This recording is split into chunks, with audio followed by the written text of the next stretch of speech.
quand tu veux faire carrière, tu veux réussir, mettez-vous pas de bâtons dans les roues, parce que des bâtons dans les roues, ça compte. Regardez Sidney Crosby, McDavid. Les autres, ils sortent pas de la glace après 1 heure de pratique. Là. Ils vont rester sur la glace, ils vont faire de l'extra, ils vont faire de l'extra. J'avais emmené ma fille, moi, à Pittsburgh. J'avais vu Christopher Letang après la game. Il dit, Sid, es-tu pas loin? Il dit, ma fille, elle voudrait le voir. Sid, ils oublient ça, ils ont pas dit ça, avait 2 ans, c'était lui. Justin Saint-Pierre est un arbitre retraité de la Ligue nationale de hockey. Tu as 21 saisons à ton actif, près de 1200 matchs. 1000 matchs, j'ai beaucoup de matchs. Je pensais jamais de me rendre un jour. Écoute, jamais. Il annonçait toute une tempête d'année. Et à un moment donné, là, quand je me suis levé le matin, William, là, je me suis dit, je vais être seul ici dans C'est sûr que je suis seul ici dans Ton premier contrat professionnel, ce que je comprends, c'était avec le ECHL. Là, il a appelé chez nous. Il dit, c'est-tu toi qui raccroche? Là, oui, il y a un Anglais qui m'appelle. Je comprends pas. Là, c'est Van Halen, il dit, il veut que tu ailles arbitrer pour lui dans les schools. Mais là, je savais pas que c'était qui, moi, là. En direct du Nationwide Arena à Columbus, tu as ton premier départ comme arbitre en chef dans la LNH. Marc, il m'avait fait dropper la première mise au jeu parce que c'était ma première game. Puis, quand je suis arrivé au centre, là, c'est là que j'ai fait, wow! Là, je suis rendu. C'est là que je me suis dit, le rêve, il vient de se réaliser, puis ça décolle. Le problème, c'est que je suis rendu, mais il faut que je reste. Comment tu sais que tu es un arbitre qui est vraiment prêt pour aller pro? Je pense que c'est le jugement, l'anticipation, le patin, puis le jugement en ayant un bon jugement, normalement, tu sors des bonnes punitions. C'est ça qui va. Ça paraît pas, là, mais c'est quand même gros. Là. Dans ce temps-là, on était 32 arbitres, on fait partie des meilleurs au monde. La préparation, je m'attendais tellement pas à ça. Là. Honnêtement, c'est malade. Bonjour tout le monde, bienvenue sur Le Game On. Je suis votre host, William Rochefort, et aujourd'hui, j'ai quelque chose de très spécial. Puis en fait, avant de commencer l'émission, j'aimerais dédier cet épisode-là spécial pour mon père. Pourquoi? Parce que, long story short, je sais que Pat, tu vas regarder ça, mais mon père a arbitré 20 ans au hockey. Donc, c'est quelque chose qui lui tient énormément à cœur. Encore aujourd'hui, il m'en parle. Ça l'a changé.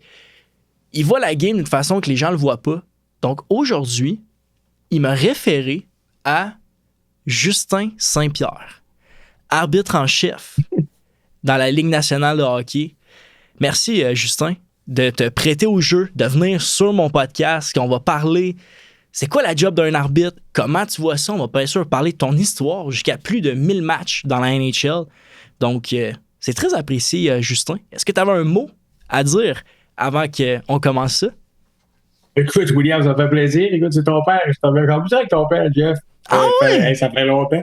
Ça fait longtemps, ben oui, on a fait des games ensemble au tournoi, puis oui. Puis en fait, on a eu du bon temps ensemble, puis il m'avait texté, il m'a parlé de ça. Je lui ai dit, écoute, énormément plaisir d'embarquer sur votre podcast avec vous autres. Ça va être intéressant. On va s'amuser. Ouais, exact, 100%. Non, je suis content. Fait que je suppose que tu avais arbitré aussi avec Denis Lavasseur. Denis Lavasseur, toute la gang. Ouais. Tous les vieux chaudrons comme on dit au Saguenay.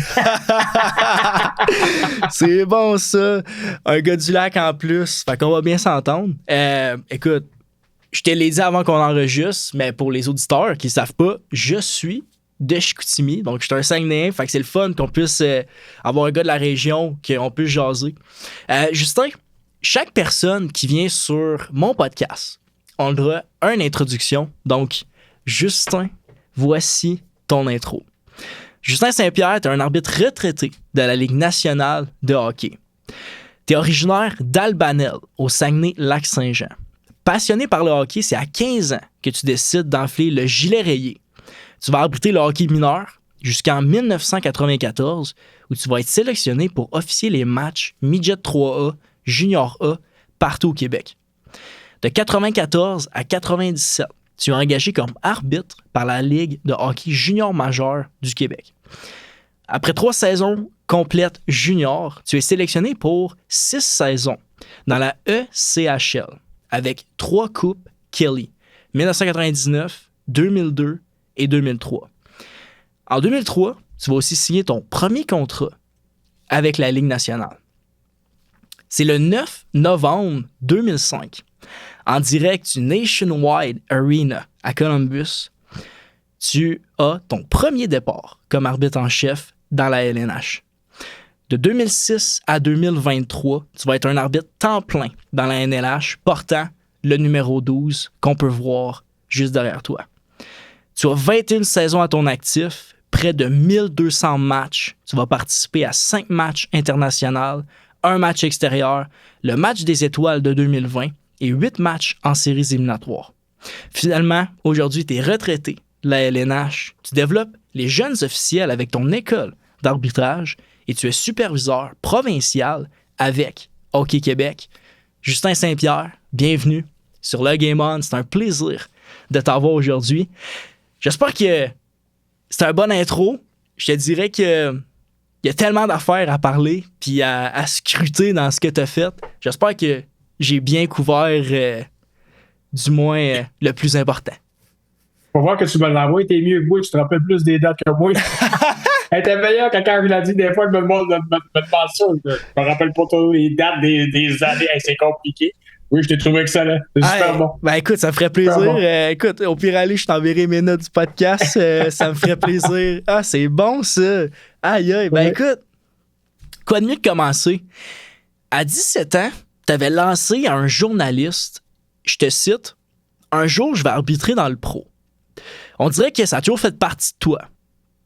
Mais pour les gens qui vont apprendre à te connaître aujourd'hui, c'est d'où ça vient la piqûre de l'arbitrage? Pourquoi t'as commencé à arbitrer? Écoute, moi, j'ai joué au hockey au lac. J'ai commencé à Normandin, j'ai fait Dolbeau, environ Mississauga. Mon frère arbitrait. Mon frère Carole arbitrait. Puis à un moment donné, tu sais, oui, j'étais un super bon joueur de hockey, je patinais, je jouais bien, je scorais des buts, puis j'avais pas peur de ça.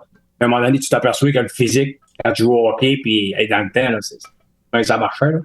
Fait qu'il m'a dit, pourquoi tu veux pas commencer à arbitrer, puis t'amuser, puis faire un petit peu sur le sideline, puis ça. Fait que j'ai commencé à arbitrer tranquillement de même, puis je me rappelle, je partais avec, on faisait du pouce pour aller arbitrer, je prenais ma poche, on mettait ça sur notre dos, parce qu'on n'avait pas tout le temps l'auto, on avait qu'une auto. Mon frère, ma mère, elle en avait besoin. Mon père, des années, j'étais jeune, puis bon, ma mère avait besoin de l'auto, fait qu'on partait tous les deux sur le pouce, on allait sur le bord du chemin, c'était un garage qui avait sur le coin de la rue en face de l'église, là, dans mon dingue. On se parquait là, on allait à Dolbeau, Normandin, on faisait du pouce, on en revenait sur le pouce le soir. Puis j'ai commencé ma carrière d'arbitre de même. Puis effectivement, c'est mon frère qui m'a initié à l'arbitrage. Ah, ouais, c'est hot, ça. Vous faisiez du pouce pour aller au game. Oui, ça, c'est malade. Quand ma mère avait pas besoin de l'auto, mon frère avait ses permis, moi, je l'avais pas encore. Mon frère avait ses permis, fait qu'on le prenait, mais quand ma mère en avait besoin, on partait tous les deux avec notre poche sur le bas, notre poche sur le dos, puis on faisait du pouce pour aller arbitrer. Aïe, on fait un peu plus de bonheur pour être sûr que le monde arrête. Ouais, c'est ça. Mais c'est quoi, vous habitez à combien de temps à peu près de l'aréna? Parce que tu sais, t'es au lac Saint-Jean, t'arbitrais partout. On était à Albanel. Normandais, c'est peut-être 10 minutes en auto, 10-12 minutes. Puis Dolbeau, c'est 15-16 minutes. Ça dépend de la température aussi. Là, mais entre 10-15 minutes. Ah, OK. Entre les deux. Quand même, fait que mettons, ça mérite de faire du pouce. Là. Bon, non, il n'y aurait pas pire. J'aurais été embouté à la patinoire d'ailleurs à Albanel. À moins 40. Ouais, c'est ça, c'est bon. Ben, après ça, ce qui est intéressant, c'est que tu as voulu continuer. Ce que j'ai lu dans les articles aussi, c'est que toi, tu voulais vraiment pas travailler. Tout ce que tu voulais faire, c'était arbitrer. C'était la façon que tu voulais faire ton argent. Tu as eu quelques petits jobs, mais tu voulais vraiment te concentrer sur l'arbitrage. Puis ça t'a amené à aller arbitrer au provincial, junior, même pour les midget 3, tout ça. Je suis curieux, comment tu as eu ces expériences-là, ces chances-là, en fait? Ça a commencé un petit peu, parce que moi, à un moment donné, j'étais chez nous, j'avais déménagé, j'étais plus dans le village dans ce temps-là, puis à un moment donné, j'étais chez nous, je me rappelle plus quel âge j'avais, puis il y avait un junior dehors à Dolbeau, puis il faisait pas beau dehors. Puis là, Sylvain Milton, ça, c'était l'arbitre-chef régional du Saguenay-Lac-Saint-Jean qui s'occupait du junior, midget 2B, puis toutes les ligues à peu près là, au Saguenay-Lac-Saint-Jean. Il m'avait appelé, il m'avait demandé, Justin, je voudrais que tu fasses cette game-là, l'arbitre peut pas se rendre, puis il fait pas beau, puis non, j'étais trop jeune, il y avait des 22 ans là-dedans, j'ai dit, oublie ça, je ne vais pas m'éteindre là, c'était impossible. Puis là, il m'avait appelé, je pense qu'il était 5h30, la game était à 8h. Non, Sylvain, oublie ça, j'ai dit, j'embarque pas là-dedans, il dit, hey, fais rembourser. Fait que là, ça restait le même, il rappelait. Là, c'est ma mère qui parlait. Ma mère, elle me dit, pourquoi tu y vas pas? Assez les dons, puis regarde, ça va te donner, je sais pas comment ça me donnait, whatever. Elle dit, je m'en ai de porter, je m'en ai de rechercher. Fait que là, quand je me suis dit, il n'y a pas besoin de faire du pouce, ça va pas, c'est pire. Fait que j'ai dit à ma mère, elle dit, garde, elle dit, dis que je vais y aller. Fait que là, je me suis habillé, j'allais faire la game. Après la game, Sylvain m'a rappelé le lendemain matin. C'était Yvon Mascotte, coach à Dolbeau, si je ne me trompe pas, puis Pierre Lavigne à Métabetchouane. Ça avait brossé pas mal. Puis le lendemain, il m'a rappelé, il dit, les deux coachs m'ont appelé, ils veulent que tu continues à s'entrer dans le junior, puis on va t'en faire faire. J'ai commencé à faire du junior demain. Puis à un moment donné, j'ai commencé le junior, fait du midget 2B. Après ça, Sylvain Micton, lui, il était en contact avec Doug Hayward, l'arbitre provincial. Lui, il s'occupait du junior majeur, midget 3, junior 3. Ils sont parlé. Ils m'ont dit, un gars que je voudrais que je vienne voir ici à Métal-le-Temps, tout ça. Puis il est venu me voir au centre jour. À un moment donné, je suis descendu d'Albanel, je suis descendu au centre jour faire un midget 2B. Puis Doug Hayward a descendu en avion. Donc, il m'a vu arbitrer à la game. C'est l'année d'après qu'il m'a monté au staff provincial, au midget 3, collégial 2A, junior 3. J'ai fait la Coupe Air Canada, si je ne me trompe pas, dans les 3 années après. Ça a pris 3 ans. J'ai fait la Coupe Air Canada à Sherbrooke. Puis j'étais supposé faire la finale cette année-là, puis j'étais chez Luc Voyer. Ton père, tu m'en rends ton père le connaît bien, Luc Voyer, après, junior majeur pendant des années. J'étais un juge de ligne, puis je m'avais cassé un poignet le samedi soir. J'avais glissé sur le bord de la piscine. Il y avait une piscine chez eux, Luc, en dedans. Puis j'avais glissé sur le bord de la piscine, m'avait cassé un poignet, je n'avais pas pu faire la finale. Mais puis l'année suivante, j'ai monté au junior majeur. Ça a été l'année suivante, après la Coupe Air Canada, que j'avais monté au junior majeur en plein. Aïe, est-ce que. C'est à partir de quand que tu décides, genre, moi, je suis en chef, moi, je suis juste de ligne. Est-ce que vous faites tout le temps? J'ai jamais fait de ligne, moi. J'ai tout le temps été en charge. Oui, j'ai jamais, je sais pas pourquoi. Il y en a qui essayent des juges de ligne qui essayent de devenir arbitre en chef. Même dans la Ligue nationale, nous autres, on a eu Jay Shear qui a essayé. Quel autre qu'il y a eu? Il y a eu Jay Shear, Brian Murphy, Shane Heyer. Eux autres, t'as des juges de ligne, puis ils ont essayé de devenir arbitre chef. Puis ça n'a pas marché, ils ont revenu parce que veut pas, on peut en reparler un petit peu plus tard. Veut pas, la job est différente d'être arbitre, puis être juge de ligne, c'est une job différente. Mais non, comme je te dis, j'ai jamais. Quand je faisais le système à 2, oui, j'étais scellé, mais je collais des punitions pareilles, mais j'ai jamais été dire le juge de ligne, là, jamais. C'est que je connais la job qu'ils ont, parce que c'est pas une job facile non plus, les juges de ligne, mais pour être honnête, ils me mettraient sur une ligne, là, puis je serais perdu. Ouais. Ouais, tant que ça. Les icing, les races pour l'icing à Star, puis c'est différent. Moi, je n'irais pas faire une game sailing, c'est sûr. OK, ça, c'est intéressant, par contre. On va en parler. C'est comme un juge de ligne. Ben, c'est absolument, c'est comme un juge de ligne de faire une game en charge. C'est complètement différent. Non, c'est un autre job. C'est comme... moi, je suis plus impliqué dans le foot, mais au foot, là, c'est fou l'implication. En fait, c'est la même affaire. Il y a certaines positions, mettons, au foot, que t'es comme, si tu joues telle position, mais tu me mets à cette place-là, mettons, ben, c'est complètement différent. Fait que je pourrais pas le faire comme la spécialisation. Tu pourrais faire la job probablement, mais tu serais pas perfectionniste comme si tu aurais ta job normale. Exact. Puis surtout, quand tu montes d'un niveau, puis je suppose que c'est comme ça aussi dans l'arbitrage, plus tu montes d'un niveau, ben là, tout est dans les détails. Là. Ça doit être... Absolument. Ah non, c'est pas la même job. Mais ça se fait. Exact, ça se fait. Ouais. Puis tu l'as prouvé. Tu l'as prouvé parce que ton premier contrat professionnel, ce que je comprends, c'était avec le ECHL. Ligue East Coast Hockey League, je me trompe pas. East Coast Hockey League, oui. Ouais. Puis tu as participé aussi aux finales 3 finales de la Coupe Kelly. Qu'est-ce qui est vraiment impressionnant? T'as-tu des moments marquants de ces coupes? Vu que c'est, mettons, ta première expérience professionnelle, t'as-tu des moments marquants de ces coupes Kelly-là? J'ai des moments marquants, absolument. Écoute, ça, mon boss, c'était Andy Van Alleman qui a arbitrer dans les salles pendant 30 ans. Puis encore là, moi, je restais, dans ce temps-là, j'étais déménagé à Montréal. Je restais avec Régis Savard, qui est encore un de mes meilleurs. C'est comme mon frère. Puis, Van Alleman, il a appelé chez lui. Parce que là, Van Alleman, il a appelé Doug Hayward pour lui demander si je voulais aller travailler pour lui dans les East Coast. Fait que là, moi, je parlais pas anglais. Là. Je suis à Montréal, puis je fais de la Ligue junior majeure du Québec. Fait que là, moi, je reste avec Régis. Là, on reçoit un téléphone en anglais, puis là, on raccroche. Je sais pas ce qu'il dit, là, on raccroche. Là, ça rappelait, puis là, on raccrochait. Je disais, Régis va répondre. J'ai envoyé mon chat répondre, je comprends pas ce qu'il dit. Fait que là, Régis n'était pas mieux que moi, on raccrochait. Fait que là, Doug, il a appelé chez nous. Là, il dit, c'est-tu toi qui raccroche? Là, oui, il dit, un anglais qui m'appelle, je sais pas c'est qui. Je comprends pas. Là, il dit, c'est Van Alleman. Il dit, il veut que tu viennes arbitrer pour lui dans les schools. Mais là, je savais pas que c'était qui, moi, là. Je comprends pas. Fait que là, on a réussi à faire l'histoire courte, tu sais. Là, Doug, il appelait Van Alleman. Là, Doug, il m'appelait. C'est ce que je voulais faire. Fait que là, il m'a demandé, il veut que tu viennes arbitrer pour lui. Il voudrait que tu déménages en Floride, à Pensacola. Il dit, payes l'appartement, le millage, les games, tu as par game, whatever. Il faut que tu prennes une décision d'ici 2 semaines parce que le camp d'entraînement est au mois de septembre ou whatever, octobre. Fait que là, je me suis assis, puis écoute, j'ai décidé de, si je voulais encore faire carrière dans l'arbitrage. Puis tantôt, je pense que tu l'as dit, j'avais dit à un journaliste à Dolbeau que j'allais faire carrière dans le pro.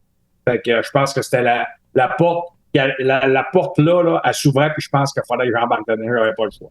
Oui, ça a été pas facile, puis écoute, j'en parle, puis des fois, je viens émotif encore à cause de l'anglais.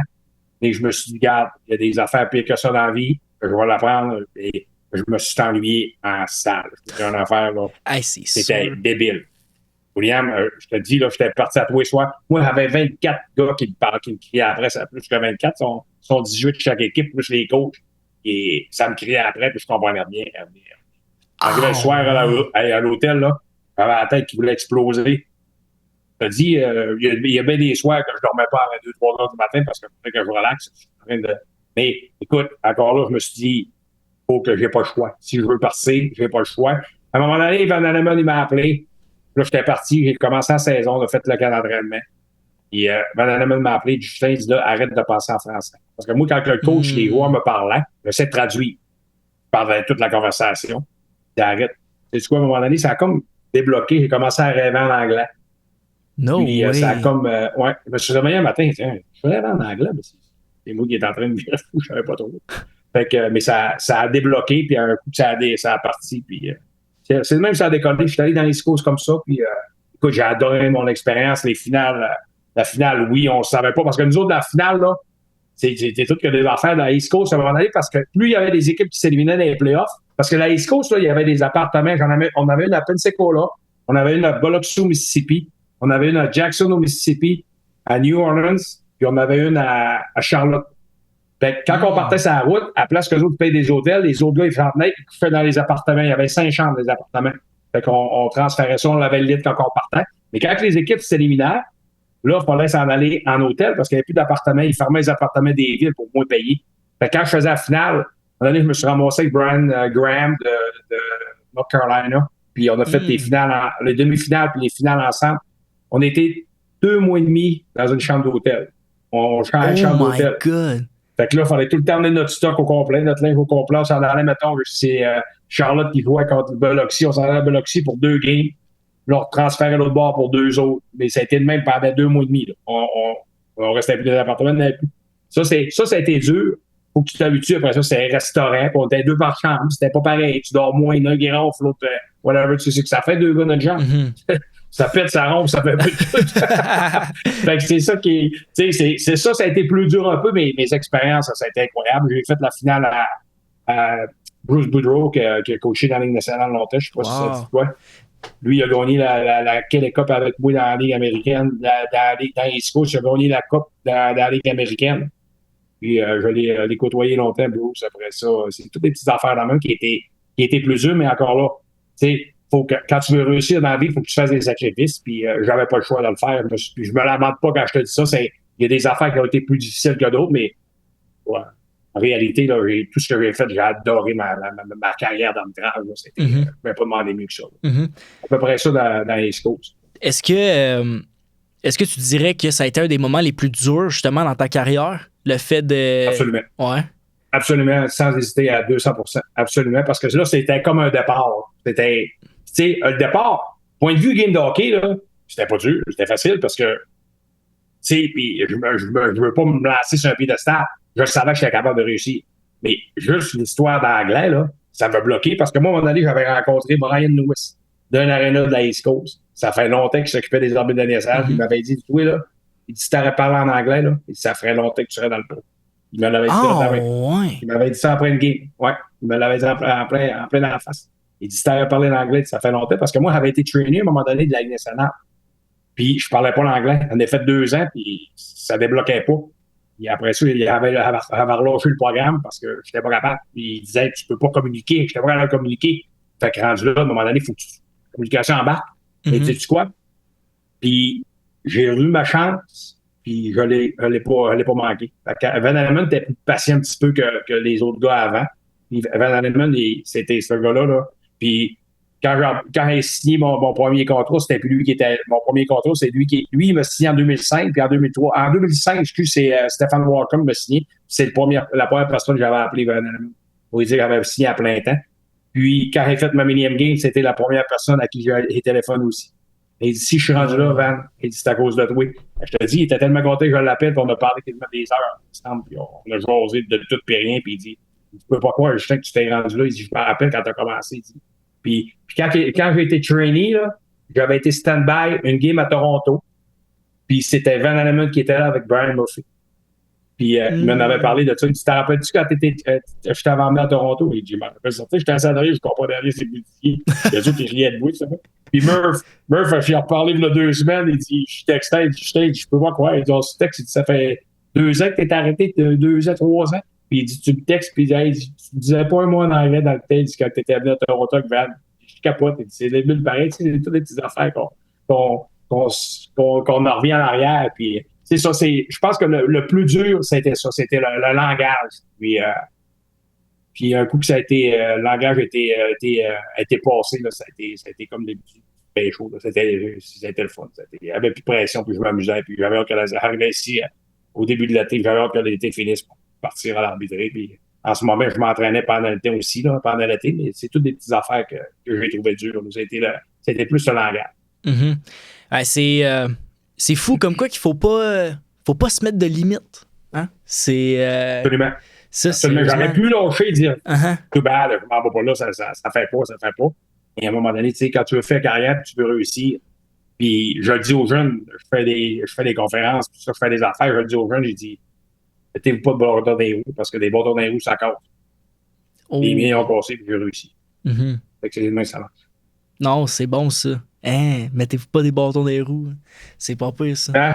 C'est sûr que je lui donne ça comme exemple. Faut pas que les bâtons soient trop durs, mais il faut qu'ils cassent.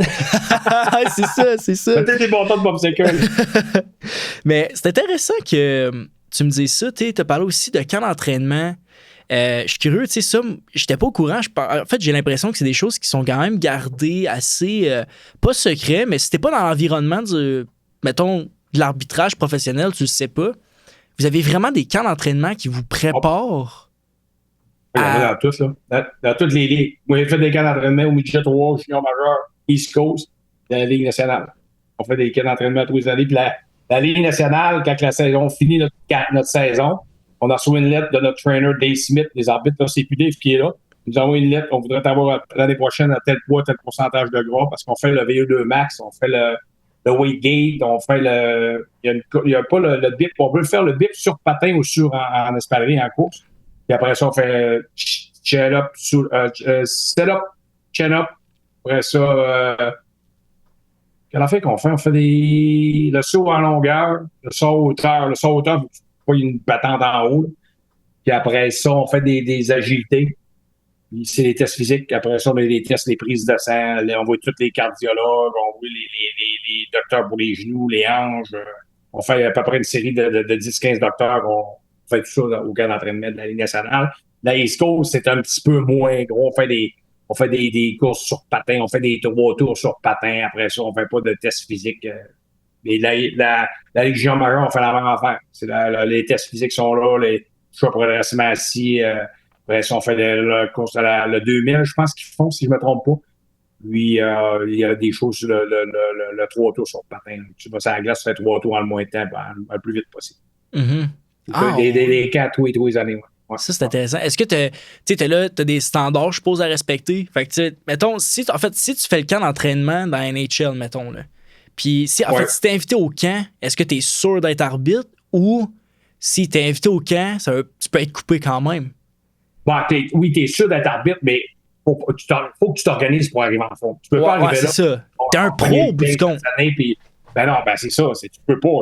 Il y a des arbitres à un moment donné qui sont arrivés, ils t'ont penché, mais ils ont retourné chez eux, va t'entraîner, t'en reviendras faire tes tests physiques parce qu'il faut que tu passes les tests. On a des tests qu'il faut y passer. Là. Si les gars, ils passent pas, ils retournent chez eux, puis ils reviennent 3 semaines, 1 mois après, ils viennent faire le test, tu le passes, tu recommences. Mais, tu sais, oui, t'es engagé, mais moi, je me suis tout le temps, quand j'ai commencé dans East Coast, là, en affaire, il y en a qui vont faire là-dessus, j'étais à 230 livres à peu près. Je prenais de la bouillère, puis je mangeais pas bien. Mais quand Van Alleman me signait, il me dit, il dit, là, je vais te signer. Mais il dit, il faut que tu partes entre 60 et 70 livres cet été. Fait que là, j'ai appelé Dave Smith au PC. Il dit, là, il faut que je parte ça. Il m'a fait un programme où je suis arrivé au Saguenay. J'ai appelé Brian Savoie. Parce que je ne sais pas si vous le connaissez, vous êtes plus jeune un peu, s'occuper des Saguenayens longtemps. Puis Brian, je m'entraînais 2 fois par jour. J'ai perdu 70 livres dans mon été. Puis quand je suis arrivé au camp de Ben Allemand, il m'a dit, oh, il dit, que t'as fait là. Alors, tu m'as demandé de perdre du poids, je l'ai perdu. Puis après ça, j'ai tout le temps resté en 185, 190. Puis je me suis maintenu là-dessus pendant 21 ans. Puis, tu sais, c'était ma motivation aussi. Je m'entraînais, puis je voulais performer. Je voulais arriver au camp d'entraînement toujours prêt. Puis, j'ai jamais déçu personne. Puis ça, j'en suis fier aussi. Parce que j'aurais pu dire des étés, je vais lâcher. Puis, écoute, c'est pas que je me suis pas fait écœurer, là. Je prenais pas de boisson l'été. Je mangeais, j'avais ma diète. Puis là, il y en a qui n'aiment pas tout le temps ça. Faire des parties, whatever. Puis, on allait leur ramener ma bouteille d'eau, prendre une coupe de 20 fois de temps en temps. Manger mon steak, mes affaires. Puis, c'est ça, mais regarde. J'ai gagné ma vie avec ça, c'est ça qu'il fallait comprendre au monde. Écoute, je gagne ma vie avec ça. Et il y en a qui le font, puis ils gagnent pas leur vie avec ça, puis ils le font. Pourquoi je le ferais pas? Fait que c'est ça. Ça a été des affaires que j'ai adorées. Ça a changé ma vie beaucoup, parce que je m'entraînais pas beaucoup avant. Mais avec tout ça, c'est ce qui s'est développé, puis tu prends des expériences de vie aussi là-dedans. C'est vraiment intéressant ce que tu me dis, pour vrai. C'est ce qui t'a permis peut-être de te démarquer des autres. Peut-être une raison aussi pourquoi que tout ce que tu faisais, ben après ça, tu arrivais dans la NHL. T'sais, si tu remets ça, mettons, dans un profil de joueur, parce qu'il y a beaucoup plus de joueurs qui regardent ça en ce moment, ben c'est la même affaire, là. C'est comment que toi, tu peux arriver prêt, comment tu peux arriver pour stand out. Super de bons points que tu amènes. Écoute, la transition est parfaite. C'est quoi que tu faisais que personne voyait, qui t'a vraiment permis d'atteindre tes rêves? Et tu sais quoi, je faisais que personne ne voyait. Écoute, je pense que je lisais beaucoup mon livre de règlement. Parce que le livre de règlement au hockey, il était plein de mains. Oh my God. Puis je l'avais souvent dans les mains. Parce que, tu sais, des fois, ça paraît pas, le monde ne s'aperçoit pas de ça. Puis je le vois beaucoup ici, présentement. Puis même aux États, je m'occupe des arbitres. Puis les gens ne connaissent pas les règlements. Il arrive des affaires, des fois, une situation qui n'arrive jamais. Il faut que tu saches c'est quoi qui va se passer. Parce que si tu ne sais pas le règlement qui n'arrive pas souvent, c'est là que tu te mets dans la merde comme arbitre. Il faut que tu saches c'est quoi. Il faut que tu calmes. Parce que tu es là pour coller la punition. Tu es là pour appliquer le règlement. Si tu ne sais pas le règlement, tu ne peux pas l'appliquer. C'est pour ça que, oui, c'est ça que le livre de règlement, ça m'a aidé beaucoup. Parce que j'étais dans les avions. J'étais dans l'avion 4-5 heures, je m'en allais à Vancouver, LA. J'étais dans mon livre de règlement. Ben, je mettais ça sur mon téléphone, puis je disais 7-8 pages. En dormant, je me réveillais en lisant 7-8 pages. À la place de lire un livre sur comment faire à souper, là. Moi, je disais comment appliquer le règlement. Fait que ça m'a aidé beaucoup. Après ça, démarquer, écoute, je pense que si je te reviens un petit peu, démarquer, je pense que pour un arbitre, se démarquer, c'est avoir du jugement. Il faut que tu sois capable de lire la game. Il faut que tu sois capable de. Tu sais, quand une game à 7-3, là, quand on a une punition à 7-3, c'est facile, mais quand on a une punition à 3-2, il faut que ça soit une bonne punition. Ouais, hein? Tu peux pas accorder une punition à 3-2 si t'es pas sûr. Et moi, je dis à mes jeunes arbitres, si t'es pas sûr, là, la punition, laisse-la là. Si t'es pas sûr, laisse-la là. Faut pas que tu penses. Si t'es sûr à 200%, lève le bras, t'accordes. Ça veut dire que c'est une bonne punition. Et si t'es pas sûr, tu regardes le jeu, t'es pas sûr, laisse-le là. On est mieux que tu la laisses là que tu sois. Si t'es pas sûr, laisse-le là. Parce que c'est plus facile à défendre. Aller voir un coach, j'ai collé ça, mais il était pas sûr. Je veux dire, pourquoi il l'a collé? Il n'a pas raison. Je peux pas défendre un arbitre là-dessus. Mais si l'arbitre il dit, hey, je suis sûr à 200% que c'est un corps, regarde, m'allais voir le coach, je me dis, hey, mon gars, là, j'ai dû parler, puis il est sûr à 200%. Puis à cette heure, avec toutes les vidéos qu'on a et toutes les affaires qu'on peut regarder, à cette heure, c'est facile d'aller voir un coach, puis les coachs, vous le voyez un peu dans le national, ils ont 24 iPads en arrière. Je me demande des fois s'ils n'écoutent pas Simpson, mais pas ça qu'ils écoutent, là. Mais écoute, c'est ta question. Si j'ai répondu à ta question, c'est à peu près ça. Tu as très bien répondu. Ça fait extrêmement du sens. Pour vrai, quelle surprise. Je m'attendais pas à ça, mais c'est tellement vrai. C'est tellement simple, mais c'est tellement un détail qui est important qui paraît banal, mais qu'en réalité, c'est vrai. Ben, tu dis c'est simple, mais c'est pas si simple parce que il y a des règlements des fois, là. Tu dis, c'est impossible que ça arrive. Mais à un moment donné, si t'es à la game, puis ça arrive, là. Wow. C'est qu'on fait. Puis je peux te dire, en fait, ça arrive, ça m'est déjà arrivé aussi. On est 4. chance qu'elle avait mes partenaires avec moi parce que là, tu te dis, sacrément, je parle quoi? C'est quoi qui se passe? C'est quoi qu'on fait? C'est un deux de main. Fait que là, on se rencontre, on se parle. Il y a tout le temps qui sont quelque chose. Il y en a un qui le sait, il y a quelque part, puis ça m'est déjà arrivé, je ne le savais pas. Mais c'est là, tu te sens mal. Parce que là, tu te dis, si je le sais pas, ça m'en prend un coco avec moi qui le sait, là. Fait que là, c'est pour ça qu'on se rencontre, puis il y a tout le temps qui sort. Il y en a un qui le sait, puis on se démarre avec ça, mais c'est pas tout le temps. Ça peut arriver des fois qu'on a le 3, 2, le 3, le 4e, là, ça n'aura pas, là. Mm-hmm. On veut pas que ça arrive. Fait que c'est pour ça que c'est important, moi, je le dis à mes jeunes ici. Lisez votre livre de règlement, embarquez dedans, gênez-vous pas. Quand tu vas à l'école, t'arrives le soir chez vous, t'as des devoirs, il faut que tu étudies, tu trouves tes livres, tu regardes. L'arbitrage, c'est pareil pour moi. C'est la même affaire. Mm-hmm. Fait que c'est à peu près ça. C'est pour ça que je parle beaucoup de règlement. Ah non, c'est ça. Fait que vous êtes comme une équipe sur la glace, tu sais. Absolument. Absolument. Il y a 3 équipes de hockey sur la glace. Il y a les 2 équipes de joueurs, puis il y a l'équipe d'arbitre. J'ai tout le temps ça, je dis à mes jeunes dans mes écoles d'arbitre. On est 3 équipes sur la glace. Il y a les arbitres, il y a Montréal, puis il y a Toronto. Ouais, exact. On est 3 équipes. On travaille ensemble. Il faut travailler ensemble, on est obligé de travailler ensemble. Parce qu'une équipe d'arbitres qui ne veulent pas travailler ensemble, ça ne fera pas de belle game de hockey. Là, ça va coller n'importe où, puis ça. Fait que, les standards sont là pour appliquer les punitions. On est là pour protéger les joueurs. Ça prend du jugement, éventuellement. Puis oui, on va en manquer des calls, on va faire des calls. On l'a vu cette année, on l'a vu l'année passée, on l'a vu des 10-15 dernières années. Oui, il y a des calls qui ne devraient pas être faits, mais ça fait partie de la game. Il y a des joueurs de hockey qui manquent des buts, il y a des joueurs de hockey qui manquent des passes, il y a des coachs qui manquent un charmant de ligne. T'aurais dû faire jouer la première contre la deuxième, l'autre bord, peut-être ça t'aurait aidé à gagner la game, ça arrive aussi. Fait que on est toutes les 3 équipes sur la glace, on va en faire des erreurs, ça fait partie de la game. Mm-hmm. C'est sûr qu'on veut pas en faire, on veut en faire le moins possible, mais c'est impossible qu'on fasse pas d'erreur, ça va arriver à tous les deux. Mm-hmm. Faut pas oublier que vous êtes humain aussi, tu sais. Exactement. Il y a exactement. Puis le point, tu sais, on veut pas, quand on colle une punition, on peut pas attendre 5-6 secondes. Parce que tu sais quoi, si on attend 5-6 secondes, là, il va devoir coller au son de la foule. C'est ça qui va arriver, c'est deux. Ça fait partie de la game. Tu sais, moi, je me dis à un arbitre, et tu as juste 1 seconde maximum pour réagir. Rendu à 1 seconde, là, si tu ne réagis pas, là, ça. Parce que moi, c'est ça que je dis à mes jeunes. Mm-hmm. J'ai-tu tort? Je pense pas. Parce que veux pas. Si tu attends à 1,2 secondes, 1,3, 1,5, là, ça commence à être tard pas mal. Là, tu commences à. Parce qu'à 1,5 secondes, avec la vitesse d'exécution de hockey, là, présentement, là, il y a un jeu de fait à 1,5 secondes. Ça. La rondelle est repartie, là. Fait que c'est pour ça que je dis un maximum 1 seconde, il faut que tu réalises. Mm-hmm. Ben attends, t'as-tu tort, t'as-tu pas tort? Je pense que si t'as tout le temps arbitré de même, puis en plus t'as le CV qui le supporte, ben je pense que d'un côté, t'as peut-être raison sur ce côté-là. Puis tu l'enseignes. Fait que on essaie. Est-ce que le livre de règlement, c'est juste des pénalités? Oui, il y a plein d'affaires. Parce que nous autres, on a un livre de règlement, puis on a un livre, je ne sais pas comment on appelle ça, mettre des affaires dedans. S'il arrive ça, c'est quoi tu comptes? Il y a plein d'affaires, là. Il faudrait regarder, je ne sais pas son où. Mais on a à peu près, c'est à peu près épais de même, puis le livre de règlement, il est peut-être épais de même. Il y a tous les règlements, les codes A25, les codes D6246, game misconduct, gross misconduct, slashing. Il y a des 2, il y a des 5, il y a des extrêmes, il y a des matchs, il y a plein de cochonneries, ça arrête, ça finit. Mais il faut que tu les saches pareil. Si le gars n'est pas blessé, tu comptes un 2. Si le gars est blessé, c'est un 5. Si c'est une tentative de blessure, c'est une punition de match.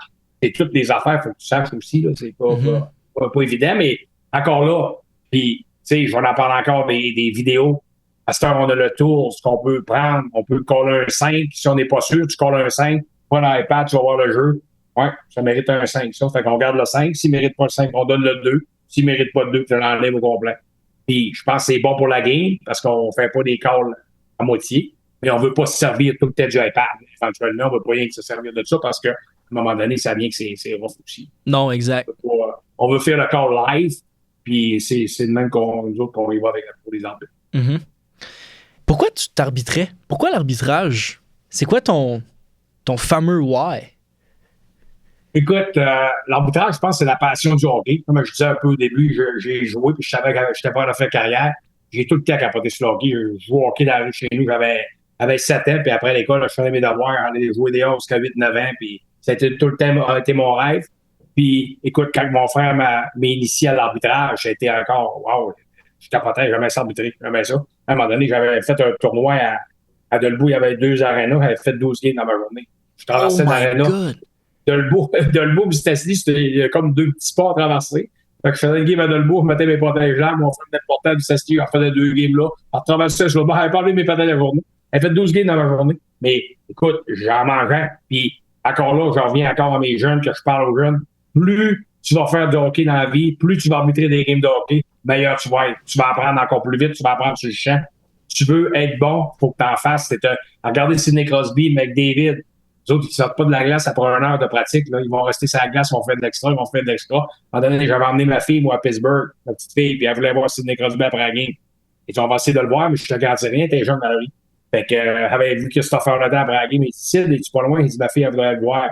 Sid, il oublie ça, ils sont pas dit ça, avait 2 heures, fait quoi, il touche shit. Non, il s'entraîne après la game, il s'entraîne dans le gym. Ah, c'est beau, c'est ça. Je sais, ben, il n'est pas écœuré personne avec chaque partie, mais juste pour te dire pourquoi ces gars-là sont les meilleurs au monde. Parce qu'ils en mettent tout le temps plus. Puis je pense que les arbitres, c'est pareil. Tu veux devenir meilleur, mets des efforts, fais des games de hockey, fais des games de hockey, puis traîne-te pas d'en faire. Tu t'améliores dans ça. C'est à peu près ça.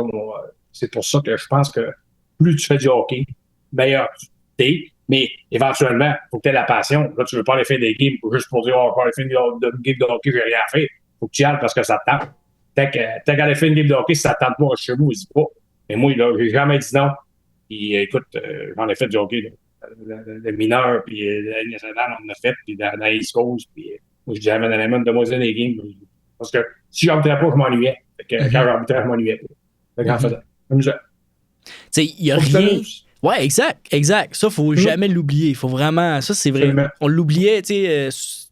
Souvent, on l'oublie, là, plus on monte dans les niveaux, là, mais ça reste que c'est un jeu, tu sais. Fait que faut avoir le côté. Je me suis dit, même si les Sidney Crosby qui sont les meilleurs au monde, je suis sûr qu'ils trippent à faire ça. Fait que. C'est ça. Absolument. Fait qu'il faut jamais oublier cet aspect-là. Mais tu me fais penser, il y a rien de plus spécifique que pratiquer ton sport. Fait que, quand tu dis fais-en des games, ben, comme tu dis, c'est la meilleure façon de te mettre dedans et de te pratiquer, tu sais. Puis. Il va te donner encore un meilleur exemple. Wacom, quand on a commencé, Wacom est venu boss parce que nous autres, on connaît les punitions, il fallait ouvrir le mic, là, la caméra est sur nous autres, pour attendre. Il nous l'avait dit un soir, il dit, chez vous, là, mettez-vous dans le miroir, faites les signes, faites-vous les signes, pratiquez-vous, parlez.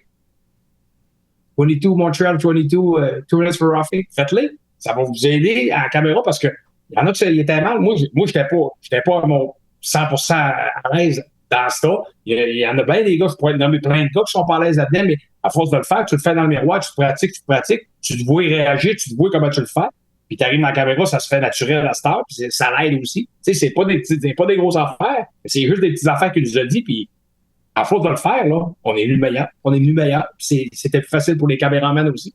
Fait que c'est pour ça qu'on le fait. Ça prend pas grand-chose. Non, c'est un bon truc, mais c'est hot. C'est toute la préparation, je m'attendais tellement pas à ça. Là.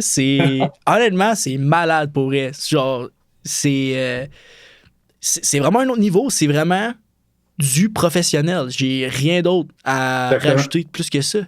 Honnêtement, sérieusement, c'est capoté. Puis en parlant d'un niveau d'arbitre, comment que tu sais si un arbitre il est vraiment prêt pour aller pro? Je pense que, encore une fois, c'est les boss qui regardent le jugement d'un arbitre. Je pense que le jugement, ça aide beaucoup aux boss pour les prochaines étapes, les prochaines ligues. Parce que, puis le patin, éventuellement, c'est important. Il faut que tu suives le jeu. Avec le système à 4 arbitres, c'était moins épais, mais encore là, il faut que tu patines du reculon. Il demandait aussi d'être aussi fort du reculon que d'avant. Parce que quand le jeu s'en vient sur toi, tu pars du reculon, là, anticipe parce que ça arrive vite, là. Fait que je pense que, mais, tu sais, le jugement d'un arbitre, là, je pense que c'est, je dirais, 80-90%. Puis le reste, c'est les règlements puis les positions. Faut que tu saches comment te positionner parce que, hey, il n'y a pas grand place à bouger à cette heure, là, parce que les gars, ils patinent à rond, les joueurs patinent à rond dans le coin. Oui, c'est comme des requins qui sont alentour de toi. T'es dans le milieu. Là, à un moment donné, il faut que tu sortes un trou à quelque part, mais là, le trou, il vient pas vite. Ah ben non, si tu te fais toucher par la POC, là, ça chiale après toi. Mais là, les gars, vous les jaloux. Je peux pas me tirer en haut de la baie vitrée, elle est trop haute, je perds la poignée. Dans le temps, les baies vitrées étaient moins hautes, les gars se pognaient là, mais on peut plus faire ça, c'est trop dangereux. Fait qu'il faut sortir de là. Fait que, tu sais, des fois, c'est l'anticipation aussi. Il faut que t'anticipes parce que si tu dis le jeu va s'en venir vers moi, je vais décoller du tout pour sortir du trou.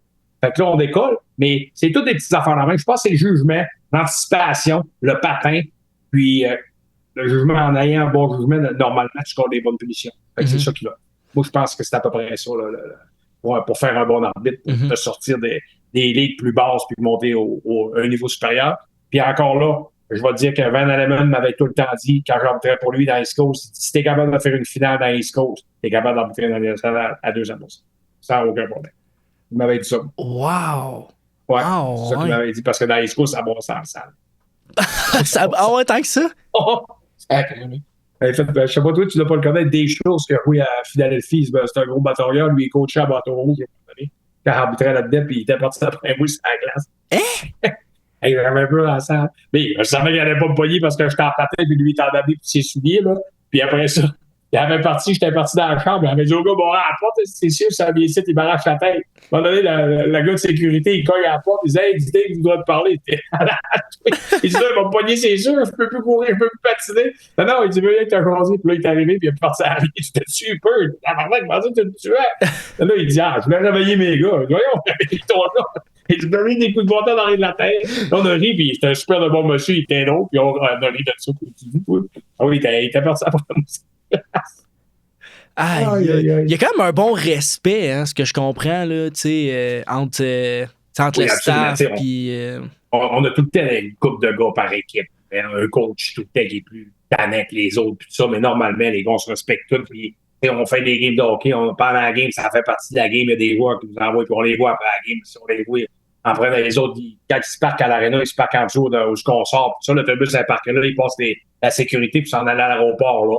Mais, on les voit là, on les jase. On les voit des fois à l'hôtel, une fois de temps en temps, on les jase. C'est pas des. Mais il y en a tout le temps un ou deux que c'est moins facile, puis c'est différent avec tous les arbitres. Moi, je peux m'entendre avec John Tortorella, je m'entendais super bien. Il y en a qui étaient pas capables. Il y en a qui s'entendaient bien que Crosby. Il y en a qui, ça dépend quel caractère aussi que t'as, puis avec qui tu dis, là. Mais c'est ça. C'est quand même assez respectueux. Beaucoup de respect. Ouais, ça. Ben, à la fin aussi, c'est que c'est des relations humaines, je parle. Fait que tu peux pas fitter avec tout le monde non plus, mais ça reste un cadre professionnel.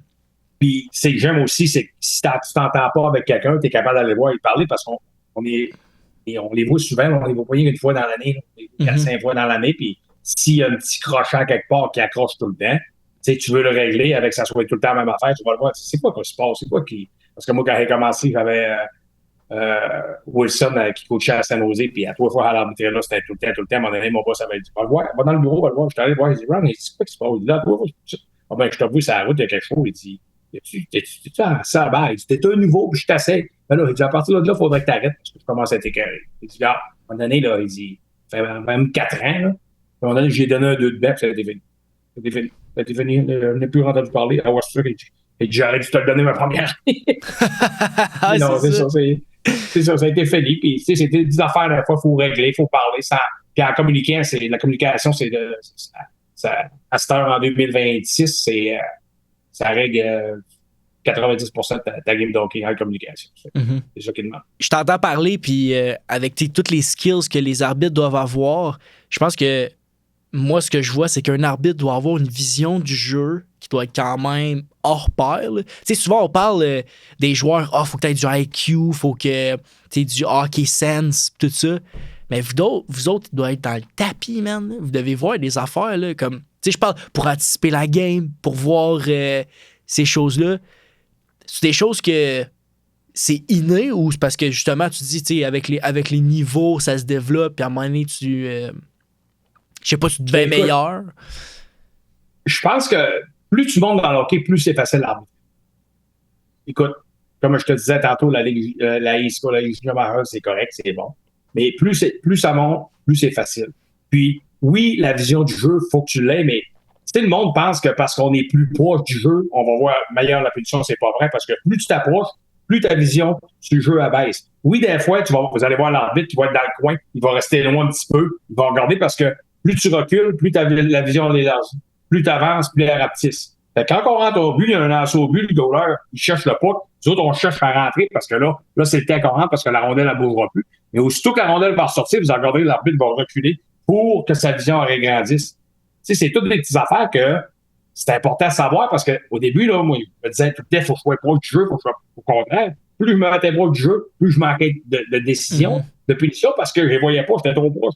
C'est mon backup en haut, il fallait qu'il réagisse. Ça, c'est pas normal. Fait que tu sais, la vision de jeu, oui, c'est important parce que on est pas capable d'avoir une vision de jeu, de se mettre par arbitrer parce qu'on va manquer des corps incroyables.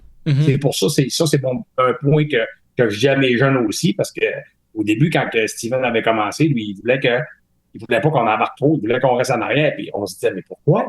Je comprends pas. Quand on arrive au net, il rentrait pas tout de suite au net, rentrez pas. Restez, gardez-vous une petite distance pour avoir plus large encore. Parce que la rondelle, elle peut sortir vite aussi. Là. Fait que ça ressort vite, t'as parti par en arrière, puis ta vision grossit. Tu sais, c'est tous des petits points. Et après ça, je m'en rappelle plus comment ils appelaient ça dans le temps, junior majeur, piston, half-piston, demi-piston, une affaire de même. C'est une question de piston, c'était là que tu rapetissais, tu rapetissais encore plus, ça, tu régrandissais. C'était un petit peu comme ça. Puis, je pense que l'arbitrage, les jeunes le comprennent aussi, ça peut les aider beaucoup aussi. Ah, intéressant. T'sais, j'ai presque l'impression que être arbitre, du moins dans la NHL, c'est plus contingenté que devenir un joueur professionnel dans la NHL.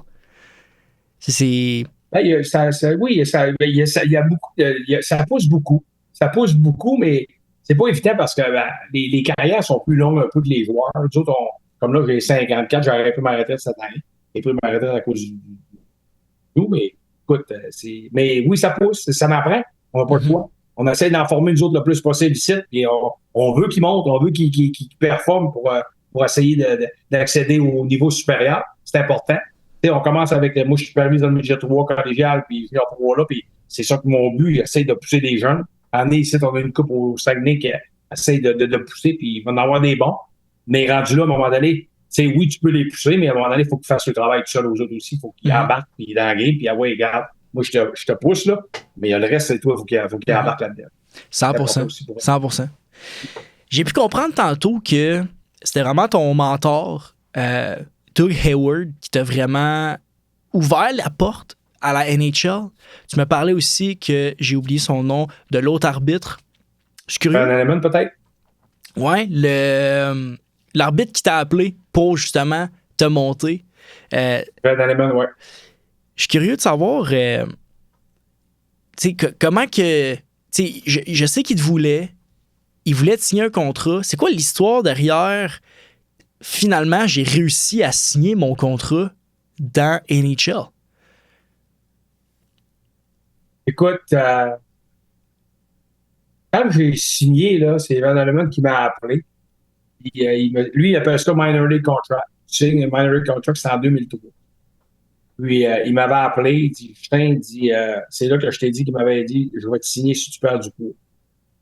Puis, tu sais, la première action que j'ai eue, elle n'était pas si grosse que ça parce que je me disais, hey, 70 livres, là, il dit, niaises-tu, je le perds, si je le perds pas, je fais quoi? J'arrive là, puis il me renvoie. Fait que là, je me suis dit, écoute, j'ai eu la réaction plus quand je suis arrivé au camp d'entraînement. Puis là, il m'a dit, je dis, wow. Fait que là, puis il m'avait signé. Mon ami m'a regardé anyway. Mais tu sais, j'étais comme pas sûr. Puis quand que, là, j'arrivais, hey, tous les gars étaient là. J'étais arrivé avec tous les gars de la nationale. Danny McCourt, il y avait du monde. Il y avait tout Bill McCurry, Kevin Fraser, Don Kowarski, Marwelli, Don Marwelli, après ça, Brian Murphy, toute sa gang-là, c'était toute là. Puis on avait une association, les arbitres. Le premier meeting était à Las Vegas. Je me suis ramassé à Vegas au meeting d'association, puis parce que là, on négociait la nouvelle convention. Je suis arrivé la première année là-dedans, puis hey, là, moi, j'étais pas gros dans mes culottes, puis ça brossait des fois. Du temps, par ouais, c'est pas ça. Fait que, mais tu sais, c'est toutes des petites expériences que j'ai vues. Je pense que je l'ai réalisé, mais plus quand Qualcomm me signe à plein temps. Quand Qualcomm me signe à plein temps, là, ça, je m'en allais justement chez Michel Voyer, en Californie. J'étais à Montréal. Puis, je prenais l'avion le lendemain matin. Welcome m'a appelé. Il m'a dit, Justin, je te signe à plein temps. Il dit, faut que tu t'en viennes à Toronto demain matin. Ça, c'est une drôle, ça. Je vais te la raconter. C'est une bonne histoire. C'était le fun. Puis là, il dit, hein, je m'en allais. Là, je l'ai pas dit parce que là, il a beaucoup dit, je vais pas. Là, il dit, OK. Il dit, à quelle heure faudra que je sois là? Il dit, à 10h, on va booker ton flight. Tu vas arriver à 9h à Pearson, puis tu prends le taxi, tu t'en viens à l'office, puis tu retournes après. Fait que là, il dit, c'est beau, parfait. Il dit, je vais recevoir ça par email. Puis là, j'étais content. Là, et bon, là, c'est là que ça décolle. Mais là, après ça, il m'a viré d'abord. Là, je fais quoi? Maman en Californie, moi, j'avais un flight de booker demain matin. Elle avait tout payé ça. Fait que là, je m'en reviens d'abord, j'appelle Air Canada, je compte ça un petit peu vite de même, nanana. Fait que là, il dit, ah, ouais, il dit, demain, il dit, tu pourrais-tu partir demain? Alors, il dit, demain, si je pars, il faut que je parte de Toronto, je peux pas partir de Montréal, là, je signe mon contrat à Toronto. Puis, là, il me revient, il dit, je te mets en attente, je reviens. Fait que là, il me remet en attente, il dit, sais-tu quoi? Il dit, c'est tout que pour un beau cadeau que tu viens d'avoir là. Il dit, signer dans le national comme arbitre à plein temps, là, c'est quelque chose. Là, il dit, je te transfère, il dit, je te mets de Toronto, aller direct, je te mets first class, aller-retour. Non, tu me niaises-tu? Ah ouais, le gars m'avait mis first class aller-retour pour me féliciter. Tu le mérites. Puis, il avait flyé, il avait appelé Voyer. Il dit, hey, je vais arriver en retard un peu. Je pars de Toronto, je fais first class. Puis, j'ai compté ça. Puis, j'étais là à Toronto, signé mes papiers. J'étais arrivé là à 10h à l'office. Je suis ressorti de là à 11h30. Puis, à 3h, j'ai pris l'avion pour LA. Puis, là, c'est là que, là, je me suis amusé. Puis, là, j'ai appelé Michel Tremblay, mon gars de Dolbeau. J'ai dit ça. Après ça, je suis parti à Los Angeles. On a fait un petit party à Los Angeles. Puis j'ai fait un party ici quand je suis arrivé. Là, un genre de petit party, pas de gros affaires de fou, là, mais j'ai célébré. Puis j'étais content. J'étais vraiment content. Puis ça a été. Tu sais, c'est un. On dirait que ces téléphones, ça t'arrive. Puis c'est un genre de rêve que tu dis, je veux le réaliser, je veux que ça arrive. Mais dès que c'est pas arrivé, là, on dirait que tu le réalises pas. Mais là, quand j'ai signé, là, il dit, waouh, c'est fait. Là, je suis rendu. Là. Là, j'ai rappelé toute ma gang, j'ai fait le tour, j'ai appelé Sylvain McDermott, appelé Doug Hayward, j'ai appelé toute la gang. J'ai dit, Van Alleman, je l'ai appelé, lui, il m'a signé en 2003. Puis en 2005, il était parti, c'est Walker qui m'a signé. C'est toutes des petites affaires. Puis tu sais, ça paraît pas, mais dans ce temps-là, tu veux pas oublier le monde. Tu veux pas, parce que si tu oublies quelqu'un, tu fais cheap après. Ouais. Voyons donc, c'est tabarouette. Mais c'est à peu près ça. Oui, c'était le fun. Ça fait longtemps. C'est fou, on est en 2026. Ouais, ça passe vite. Ça passe vite pareil. Ouais, hein? C'est fou, man. J'ai pas envie de te donner un coup de vieux, mais moi, 2005, j'avais 3 ans. Oh, t'es en train de le faire. Continue-moi, Will. Je t'agace. C'est bon, ça. Écoute, le 9 novembre 2005, au Nationwide Arena à Columbus, premier départ comme arbitre en chef dans la LNH. Je suis curieux, qu'est-ce qui t'a le plus surpris de la Ligue nationale à ton premier départ? Je pense que la Ligue nationale, je pense que c'était la vitesse d'exécution en embarquant. On avait fait ça à Columbus. Si tu me parles le premier départ, qu'est-ce que tu veux dire par la Ligue nationale à mon premier départ? Le premier départ de... Ton premier match. Qu'est-ce qui t'a le plus surpris lors de ton premier match? Exact. C'est la première chose que t'as fait genre, écoute, oh wow. Écoute, la première fois, parce que moi j'ai habité avec Joannette, Marc Joannette qui était là, le Québécois, avec Michel Cormier puis Jay Shears. Puis Marc, il m'avait fait dropper la première mise au jeu parce que c'était ma première game. Puis quand je suis arrivé au centre, là, c'est là que j'ai fait wow, là je suis rendu là. C'était comme j'ai regardé partout alentour.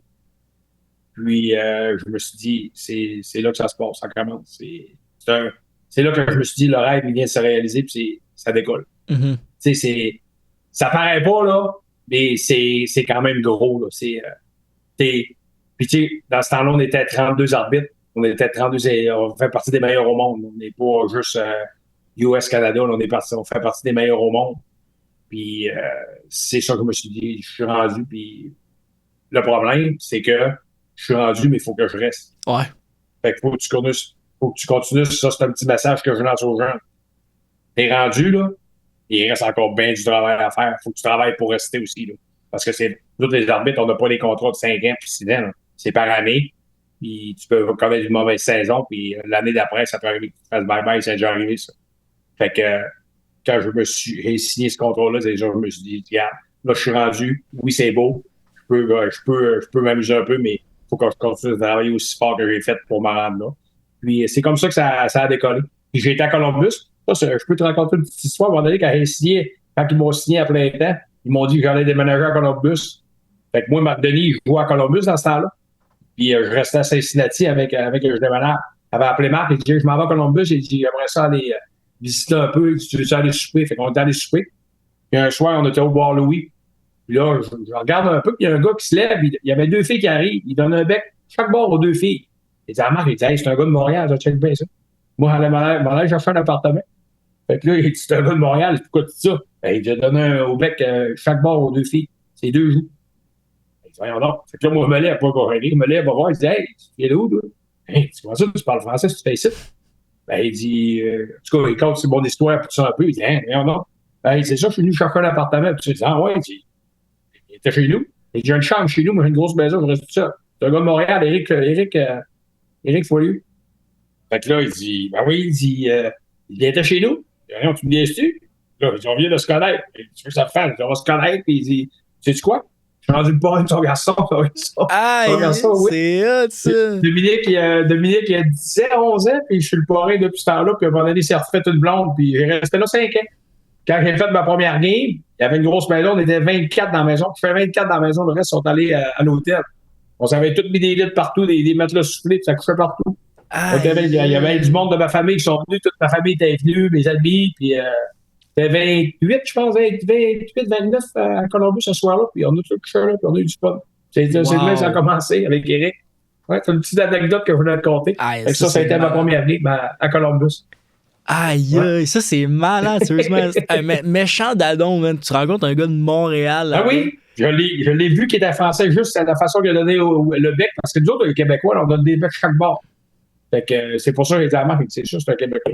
Puis je l'ai rencontré de même, puis après ça, c'est ça. On est tombé grand chum, on a été coloc, il a rencontré une fille, il a eu 2 enfants, McKenna puis Dominique. Moi, je suis le parrain de Dominique, ça fait 11 ans. 11 ans, ça.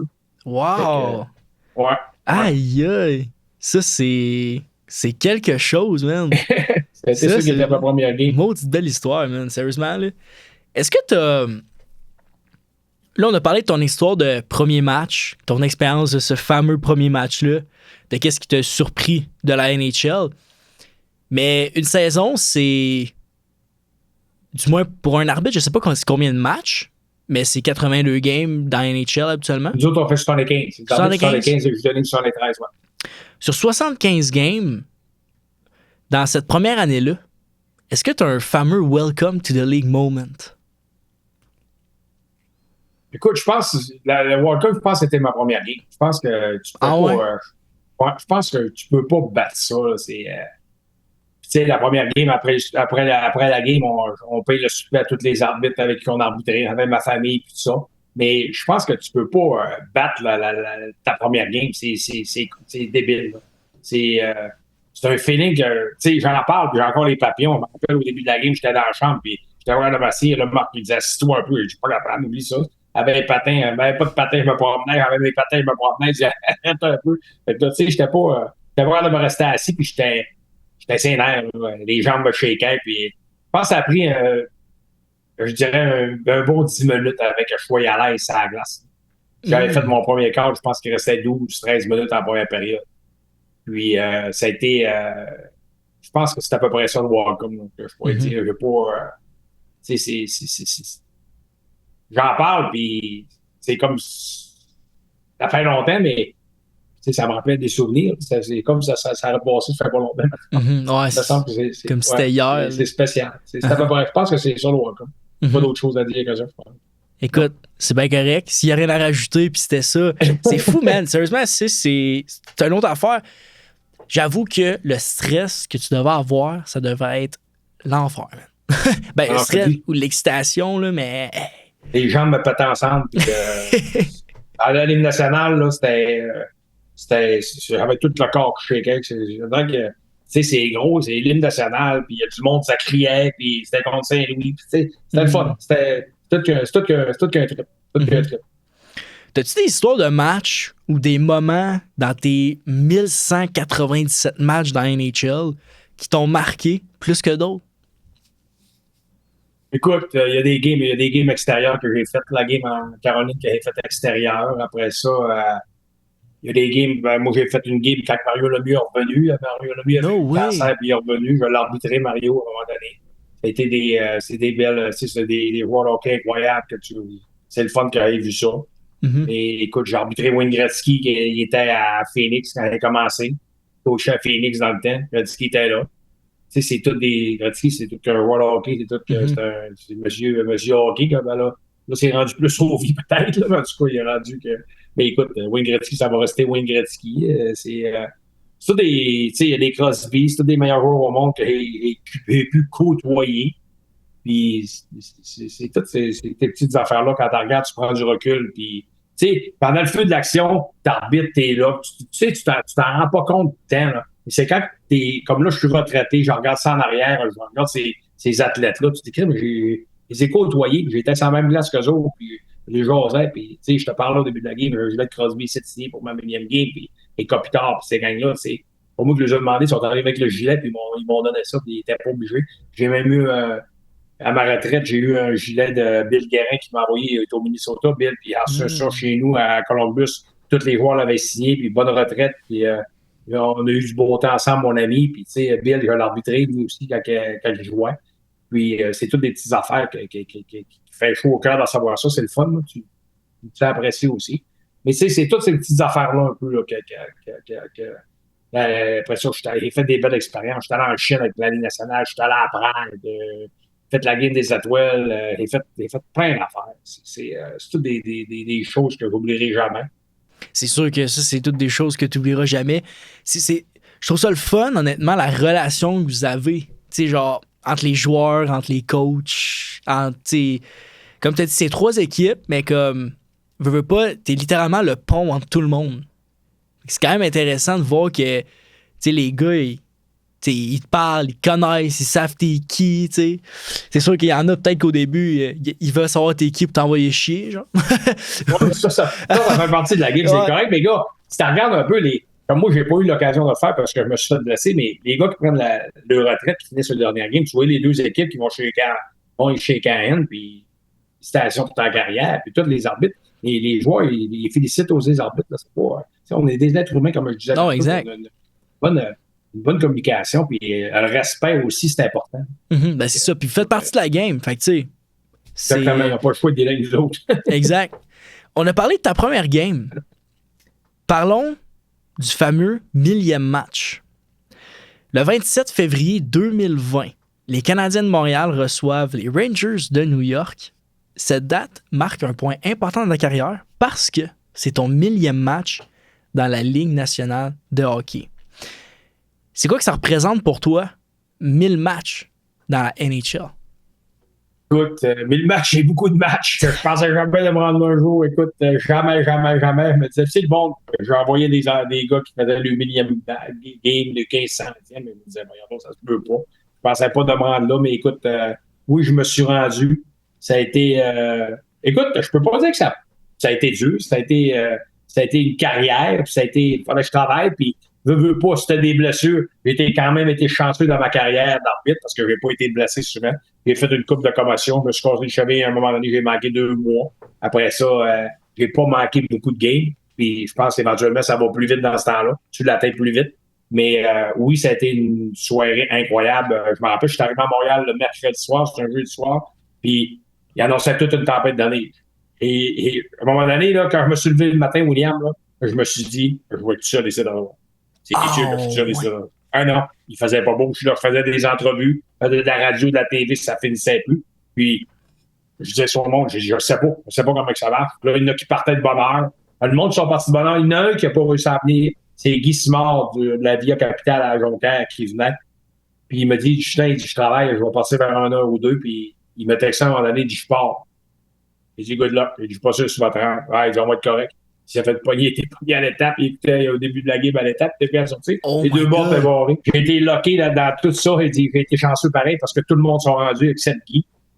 Mais j'ai eu mon party après la game, on a célébré un petit peu avant la game, on a parlé. Je parlais. Parce que d'habitude, moi, on a une routine, je dormais à 20 games, puis j'avais pas l'air de dormir éventuellement parce que j'étais sénère un peu.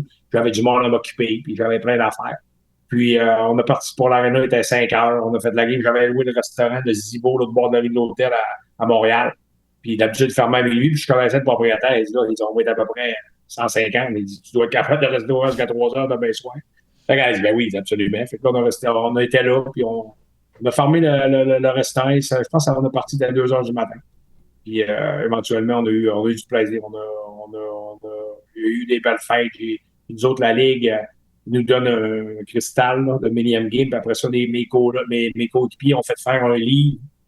C'est Michel qui a remis. Nous autres, on fait tout ça comme moi, Brian Packmore. J'ai fait ma Millennium Game avec. Puis j'ai fait sa Millennium Game à lui parce que c'est un de mes meilleurs chums dans le staff. Puis on s'est fait faire un livre que tous les arbitres mettent un mot dedans avec le photo. Après ça, ma famille donnait avec le photo un petit mot. Tout le monde a mis des mots. Puis c'est un livre qui reste. Moi, j'ai un armoire ici en haut. Puis c'est toutes mes affaires de ma Millennium Game. Je battais des lames d'un gars de Toronto. À un moment donné, il m'avait fait faire une paire de lames avec le signe des Rangers, le signe du Canadien, la date, Millennium Game. Après ça, j'ai eu plein d'affaires. Écoute, c'est toutes des affaires qui vont rester gravées dans ma mémoire. Puis cette journée-là, ça a été spécial. Oui, il faisait pas beau, mais il m'a dit une affaire dans mon cœur, il a fait beau toute la journée, puis je savais que j'allais avoir du fun. Puis en plus, que je suis arrivé le soir, puis tout le monde était là. J'ai descendu à 4h15. Et même mon habit devait être 4 heures à peu près, descendu en bas pour 4h15, on partait à 5 heures. Là, tout le monde était assis au bord de l'hôtel, ça jasait, fait que je suis allé rencontrer en même temps. Tu sais, si j'en parle, j'étais lu, j'étais allé voir, puis là, je me suis mis quasiment à pleurer, puis voyons donc, il dit, je m'en vais d'ici, je ne veux pas arriver à l'arène de même. Puis, c'est sur la Ligue nationale, ils sont occupés de nous autres, puis oui, ça a été, pas dire l'affaire, ça a été, ma première game, ça a été quelque chose, mais ma millième, je pense que c'est encore plus, c'est plus nous chercher encore. Hein. L'impression que j'ai eue, là, c'est nous chercher plus profond que ma première game, personnellement. Parce que je ne sais pas pourquoi, mais c'était. Tu sais, 1000 games, là, ça paraît pas, mais c'est gros, là, c'est du stock. Là. Puis, comme je te disais, je pensais jamais à moi. J'ai jamais pensé à ça à un moment donné. C'est Brian, justement, Brian Packmore qui m'a dit, Justin, si t'es rendu à 895, voyons donc, c'est vrai, c'est bon, ça va vite pareil. Tu sais, moi, je ne regardais pas ça. Les statistiques, je ne regardais pas trop ça. Puis il m'a dit ça, t'es rendu à 895, je dis, c'est bon. À un moment donné, ça a avancé, puis 2 ans après, je dis, je suis rendu là, c'est bon. C'est ça. C'était une journée magnifique. Les 2 jours magnifiques. Le lendemain, j'étais off. J'ai flyé à Toronto dans l'après-midi, en fin de journée. Puis j'ai habité à Toronto le samedi après-midi. Samedi soir. Wow. Ça a été une magnifique journée. Puis, écoute, les souvenirs de ça, on est partout dans la maison. Ça va rester gravé dans mon petit cerveau, comme on dit. Exact. On aurait dit que la tempête de neige fait en sorte que l'histoire soit encore meilleure. Ouais, ah non, je te dis, là, William, j'étais sûr. Je vais me ramasser tout seul. Je vais être seul. T'as-tu vu ça? Imagine. T'as-tu du seul au Zibo? T'as-tu du seul pour l'Empire State? Pourquoi le Centre Bell? Moi, j'ai entendu dire, puis tu me diras si je me trompe, que pour le 1000e match d'un arbitre, tu peux choisir la game que tu veux arbitrer. Ouais. Toi, tu as choisi le Centre Bell. Ouais. Pour quelle raison? Parce que ma famille venait toute du lac Saguenay-Lac-Saint-Jean. Je voulais pas aller trop loin. Mon année, j'avais passé à Columbus, j'ai passé à Ottawa. Et là, j'ai dit, je voulais pas faire voyager ma gang trop loin. Déjà là, j'ai eu de la misère à faire venir à cause de la tempête, ça arrivait à l'extérieur. Mais c'est juste pour ça. Puis on choisit avec qui qu'on arbitre. On choisit les gars avec qui qu'on arbitre. Puis effectivement, j'ai pris Montréal parce que j'avais de la famille du lac, j'avais de la famille du Saguenay, des amis de Montréal aussi. Puis c'est pour ça que j'ai essayé de faciliter la tâche un peu à peu près tout le monde. Puis, parce que moi, ça ne me dérangeait pas, je flyais. Je prenais un avion anyway, là, ça fait que j'aurais pu faire n'importe où. Puis tu sais, il y en a qui disaient en Floride, il fait beau, mais c'est parce que ça coûte cher aussi. Il faut que tu regardes les déplacements, là, le monde qui fly qui part du Black puis qui descend du Saguenay. On va dire une affaire, je pense, puis peut-être que je me trompe aussi, mais je pense que j'aurais eu moins de monde que j'aurais fait ça à l'extérieur. Puis au Centre Bell, j'étais comme tu sais, très bien. Moi, c'était Marc Bergevin qui était directeur général dans ce temps-là. Puis je l'ai appelé, je l'ai contacté. J'ai dit, Marc, ça me rend les billets, tout ça, il m'organisait de quoi. Puis j'ai payé mes billets, mais on était tout le monde assis dans la même section, là, éventuellement. Fait que ça a aidé beaucoup les choses. Parce que moi, à Bragging, tout le monde a descendu en bas dans l'aréna. Pas tout le monde, mais je dirais 90% du monde.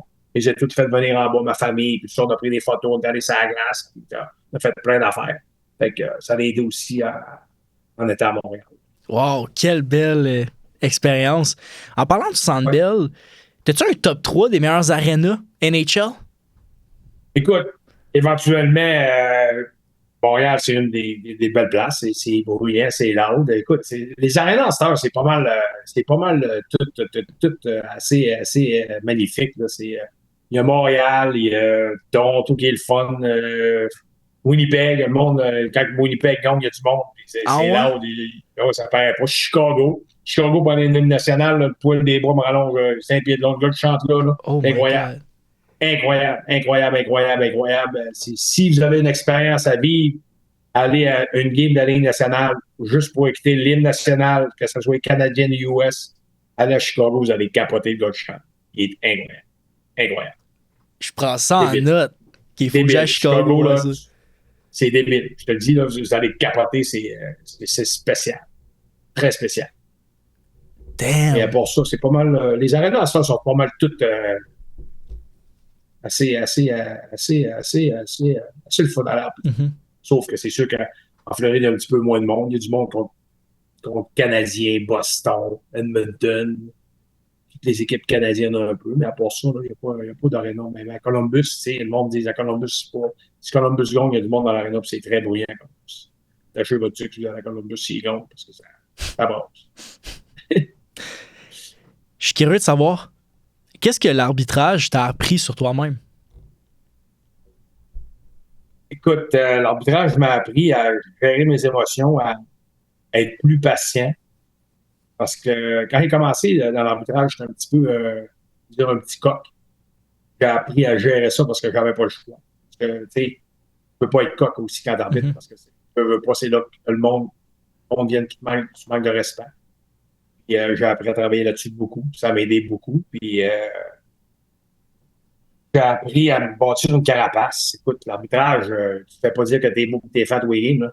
Effectivement. Et, ça fait partie de la game. Ça vient avec la game. Ça vient avec... c'est plate à dire, mais l'arbitrage, une game de hockey, une game de soccer, une game de basketball, il faut que tu sois fort mentalement aussi. Il faut que tu te formes une carapace. Il faut que ça passe du pied vers de sa tête. Il y a des jeunes qui viennent dans mes écoles d'arbitre, je les explique. Il y en a qui sont plus sensibles que d'autres. Ça dépend. Tout le monde est différent. On est tous différents. Chaque personne est différente. Puis je pense que j'ai travaillé là-dessus beaucoup. Puis, tu sais, moi, là, au début, quand j'arbitrais, j'arrivais à l'hôtel, je pensais tout le temps, à un moment donné, je me suis assis, tu sais quoi? Cette game-là est passée. Bang, je ferme la page. Demain matin, j'ai une autre journée. Fait que le soir, quand j'arrivais dans la chambre, si j'avais de quoi voir, mon boss m'envoyait de quoi par le email, je regardais des vidéos qu'il voulait que je regarde, j'ai envoyé une réponse, je fermais la game, boum, fini. La game-là est passée. Demain matin, c'est une autre game. Fait que j'ai appris à mieux me préparer avec ça parce que quand tu passes tout le temps à ta game, tu dis oui, écoute, je te l'ai dit tantôt, on en fait des mauvais calls, on fait des bons calls aussi, mais on en fait des mauvais. Mais tu veux pas garder ces bons calls-là, ces mauvais calls, tu veux les laisser en arrière. Les bons calls, c'est tant mieux des gars. Tu veux sortir de là pareil, t'es laisse aller. Parce que tu faut que t'en fasses d'autres des bons calls. Tu ne faut pas t'en faire une game par semaine. T'en fasses 5 games par semaine, c'était 5 games. Mais les mauvais calls puis les bons calls, moi, j'ai laissé en arrière. La journée d'après, j'ai recommencé à zéro. Puis je pense que c'est comme ça que je me suis amélioré beaucoup aussi, là, parce que je gardais rien en arrière. Il y a des arbitres qui tu sais, ça lui fatigue plus, puis ils pensent tout le temps un petit peu à ça. Moi, je pense que ça joue dans le mental. Puis ça paraît pas, mais un arbitre qui soit assez fort mentalement aussi, là, comme j'expliquais. T'en recevais-tu pas mal des mettons des reviews de tes boss après les games puis tout ça? Ou oui, ça arrive. Oui, absolument. Absolument. On pouvait recevoir un tape qui disait regarde Crosby / Ovechkin à 2,25 de la première période. Regarde ça, c'est quoi tu penses? On regardait la vidéo, on nous envoie le clip, on regarde le clip. La façon que j'étais positionné, ça n'avait pas de la pieds, mais de ce bord-là, oui, il aurait dû le coller. Puis on y envoyait. Ben non, moi je pense que c'est pas un 2. On y envoyait. Puis s'il y avait de quoi à rajouter, lui, il nous appelait, on avait une discussion, on regardait les vidéos ensemble. Puis à tous les lundis, avec la Ligue, on a joué 5 clips. Goaltender interference, roughing, puis ils nous demandent c'est quoi qu'on colle là-dessus. Oui, non. Fait qu'on nous envoie ça. C'est tous des petits devoirs qu'on a à faire à tous les lundis quand j'arbitrais. Puis je pense, c'est probablement encore de même, mais c'est toutes des petites affaires que je pense que c'est bon parce que moi, je suis un gars visuel, j'aime ça voir. Si tu me parles au téléphone, tu me dis t'aurais dû coller ça, là. Envoie-moi-les parce que là, tu me perds. Envoie-moi-les, je vais le regarder. Puis, il y en a qui. Il y a des arbitres qui n'aiment pas ça, mais moi, je pense qu'il ne faut pas que tu n'aimes pas ça. Il faut que tu aimes ça. Au contraire, je pense que, tu sais, les joueurs, les coachs, ils montrent plein de vidéos aux joueurs. Je le dis à mes jeunes arbitres aussi, pourquoi nous autres, on peut pas vous montrer des vidéos pour s'améliorer? C'est le même qu'on s'améliore. On vous le montre, la vidéo. On vous montre le jeu. Pourquoi tu comptes pas ça? Parce que tu aurais été placé d'une manière différente, tu l'aurais vu. Si tu aurais placé plus dans le coin, 6 cm plus haut, probablement que tu l'aurais vu parce que tu avais un hockey dans ta face. Tu avais un gant. Tu tasses un petit peu, le gars est plus là, tu le vois. Tu sais, c'est toutes des petites affaires que tu peux t'améliorer, puis je pense que c'est pratique de le faire. Non, 100%. C'est du coaching, au bout du compte. Absolument. C'est du coaching. C'est du coaching. C'est comme les coachs qui coachent les joueurs. Exact. Les superviseurs qui nous coachent, nous autres, les arbitres. Tu as parlé de préparation. Je suis curieux. On s'entend que vous êtes autant passionné que les joueurs, les coachs, tout ça. Côté préparation, comment tu te préparais pour les rencontres? Est-ce que tu faisais du tape des matchs? T'analysais-tu les rosters? Est-ce que la NHL te prépare d'une façon? Nous autres, non. La NHL ne nous prépare pas. Nous autres, moi, sur mon téléphone, j'avais le left wing, ça s'appelle. Puis à tous les matins de la game, ils mettaient les starting goalies. Après ça, les lignes qui jouaient le soir. À partir de 11h, ils mettaient toutes les lignes qui jouaient le soir. Puis moi, j'allais sur un autre site que j'allais voir la dernière game que les deux équipes ont. C'est quoi qui s'est passé? Y a-tu une position de match? Y a-tu quelque chose de chaud? On veut savoir qui joue en powerplay, qui était petit scratch, qui était en désavantage numérique. Puis on veut tout savoir ces affaires-là. Puis nous autres, c'est notre travail, c'est de le faire à l'hôtel. Moi, le matin, si la game était à 7h le soir, je me levais à 6h30. J'allais au gym de 7h à 8h30. J'allais déjeuner. Après ça, j'allais me laver. Là, je m'en allais dans ma chambre d'hôtel pour étudier ma game pour le soir. Là, je travaillais sur mon ordi, puis sur mon iPad, whatever, je regardais ce qui se passait. Je regardais des vidéos de la game d'avant. Puis vers 11h30, j'allais me laver, on s'habillait, on allait dîner vers midi et demi. On s'en retournait à l'hôtel, on faisait une sieste de 2 heures. Si la game était à 7h, mettons, on arrivait à 5h30, 6h moins. 6h moins 20, c'était plus rare. 5h15, 5h30, on arrivait à l'aréna. On se préparait, on faisait des étirements, du vélo, de la course, whatever, on faisait quoi. On se préparait à voir la game de 7h pour l'embarquer. C'était à peu près ça une journée de. Moi, ma journée à moi, c'était ça. Les autres arbitres, normalement, ils faisaient pas mal la même affaire aussi, mais moi, il y en a qui dorment pas. Il y en a qui allent au gym dans l'après-midi. Il y en a des arbitres qui ont des trucs différents. Mais moi, je m'entraînais tout le temps le matin. Si la game était à 7h30, je me levais à 6h. J'allais m'entraîner à 7h. Si la game était à 7h, je me levais à 6h30, j'allais m'entraîner à 7h. C'était toutes des petites affaires. La routine, tout, c'est. Oui, une routine. C'est hot. C'était tout le temps mes affaires du côté gauche en premier. Patin du côté gauche, coude du côté gauche, patte du côté gauche. Comme les goalers, genre, pis. Cric un peu. Non, c'est hot, man. C'est bien correct, ça.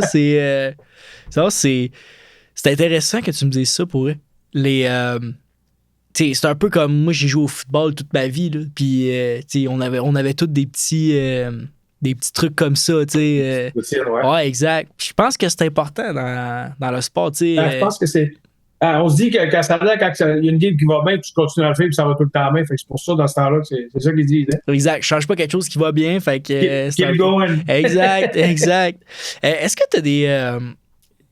Des fois, il y a des mythes un peu là, autour de l'arbitrage dans la NHL. Je suis curieux. Est-ce que vous avez des fameux quotas de pénalité? C'est vrai, c'est pas vrai, ça? Qu'est-ce que tu veux dire, des quotas? Il faut coller par game? Ouais. Non, absolument pas. Parce que je voyais des. J'allais dans les forums, j'étais comme des petites questions funky un peu dans les forums, puis je voyais des fans qui écrivaient que j'ai l'impression des fois que les arbitres ont des quotas, ces games. Puis là, il y a des gens qui répondaient dans les commentaires, puis là, j'étais comme, m'a le demandé. Non, c'était impossible. Non, on a jamais eu de quota, puis action-réaction. On est là pour protéger les joueurs, puis ça n'a pas de rapport. Et oui, ça va arriver des games que ça va coller plus parce que ça joue plus rough. Ouais. Il y a des games qui ça joue rien, fait qu'on va coller 3-4 punitions. C'est pas parce qu'on colle plus, là, c'est parce qu'il n'y en a pas. Faut dire les séries. Oui, les séries en première ronde. Regardez la première ronde, ça brasse tout le temps plus en première ronde, il y a plus de punitions parce que ça brasse tout le temps plus en première ronde. La deuxième ronde, ça va brasser moins. Il va y avoir moins de punitions la troisième ronde, puis la finale. La finale, les gars veulent gagner la coupe. Ça joue pas en innocent. On est intelligent, les gars, puis ça joue au hockey. C'est pour ça qu'il y a moins de punitions.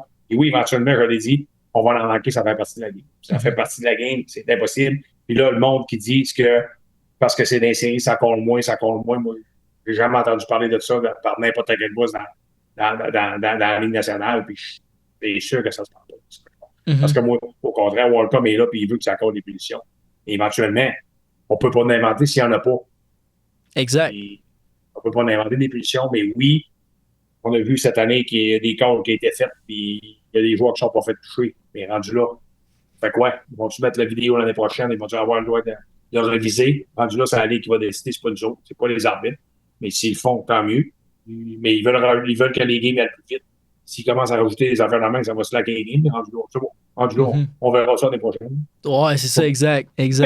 Mais justement, penses-tu que c'est une façon que comment les arbitres peuvent avoir un impact sur l'évolution de la game? Tu sais, je parle. C'est sûr qu'avec un bout du compte, vous avez quand même un mot à dire là-dessus, tu sais. Ouais, on a un mot à dire là-dessus, mais je pense pas. Nous autres, on veut coller ça live. On veut pas commencer à dire on va le coller, après ça, on va suivre, on va aller voir l'iPad. Si on commence à faire ça, les games vont durer 7 heures. Ouais, c'est ça. Plus. On veut coller ça live, puis moi, je prends beaucoup l'exemple au baseball majeur. Les umpires au baseball, là, ils sont bas en salle. La zone des prises n'est pas large. Il en manque pas tant. On a fait que, moi, nous autres, on a des arbitres dans les salles, on est beaucoup de chums avec les arbitres, les umpires au baseball, puis il en manque pas tant. Et tu sais, au hockey, oui, la game, elle va plus vite. Ça va vite, la game. Je pense que ça fait partie de la game. On n'a pas le choix, on va en manquer. Puis, tu sais, puis je le disais tantôt, on va en manquer des calls. Des fois, c'est juste une position de règlement, une position qui était mal, on était mal positionné. Si t'es mal positionné, des fois, ça prend pas grand-chose, puis on le verra. Et des fois, t'es mal positionné, tu le vois pas. Et normalement, il faudrait pas réagir là-dessus, mais il y en a qui ont réagi pareil, mais ça fait partie de la game, ça. C'est un instinct, quelque chose, c'est sûr, parce que ça arrive à un moment donné cette année, puis j'ai même texté à l'arbitre, j'ai dit, c'est quoi qui s'est passé là? J'ai dit, hey, j'étais sûr, là. Hey, j'ai lu, j'ai vu ta réaction, j'ai dit, c'est sûr que tu pensais qu'il y avait tué, tu n'aurais pas réagi de même. C'est impossible de réagir de même. Hey, je sais. Les gars, on le sait, on n'est pas des fous, là. On n'est pas des fous, on sait ce qui s'est passé sur la glace, puis bien souvent, entre la période, on va voir sur notre téléphone, on va aller voir ce qui s'est passé là, on va voir le corps, on la regarde, puis ouais, on est manqué de là, mais tu veux qu'on fasse? On peut pas revenir, ça fait partie de la game. Non, exact. Ça veut pas dire qu'on est des mauvaises personnes, ça veut pas dire qu'on est des. Tu sais, ça fait partie de la game, on est des êtres humains, tu l'as dit tantôt. C'est ça. C'est après ça. Ben, tu sais, depuis le début, je t'entends beaucoup parler de, tu sais, on en manque des fois, on en sait. Je comprends que ça, c'est comme la plus grosse phobie, mettons, d'un arbitre. Là. Mais j'ai pas l'impression que vous en manquez tant que ça non plus. Là. Non, écoute, pas partout. Ça en manque pas tant, puis c'est impressionnant. Parce que, comme je te disais tantôt, ça va vite, là. Puis je dis pas que, je l'ai dit encore tantôt, faire partie des meilleurs au monde. Si on est là, c'est parce qu'ils pensent, ils savent qu'on est capable de faire la job, là. Exact. Puis nos boss, ils ont arbitré là-dedans, ils ont manqué. Tout le monde, tu sais, ça fait partie de la game. Puis encore là, je pense que c'est plus facile d'en laisser une quand t'es pas sûr de la coller.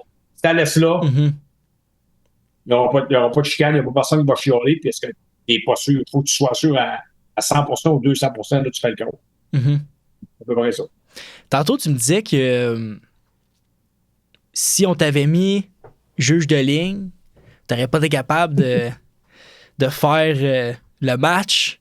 C'est vice-versa. Je suis curieux, parlons-en des fameux rôles sur la glace des arbitres. Vous, c'est un système à 4 arbitres. C'est ça. Dans le fond, ce que je comprends, c'est que t'en as 2 en ligne puis t'en as 2 en chef. En chef. Exact.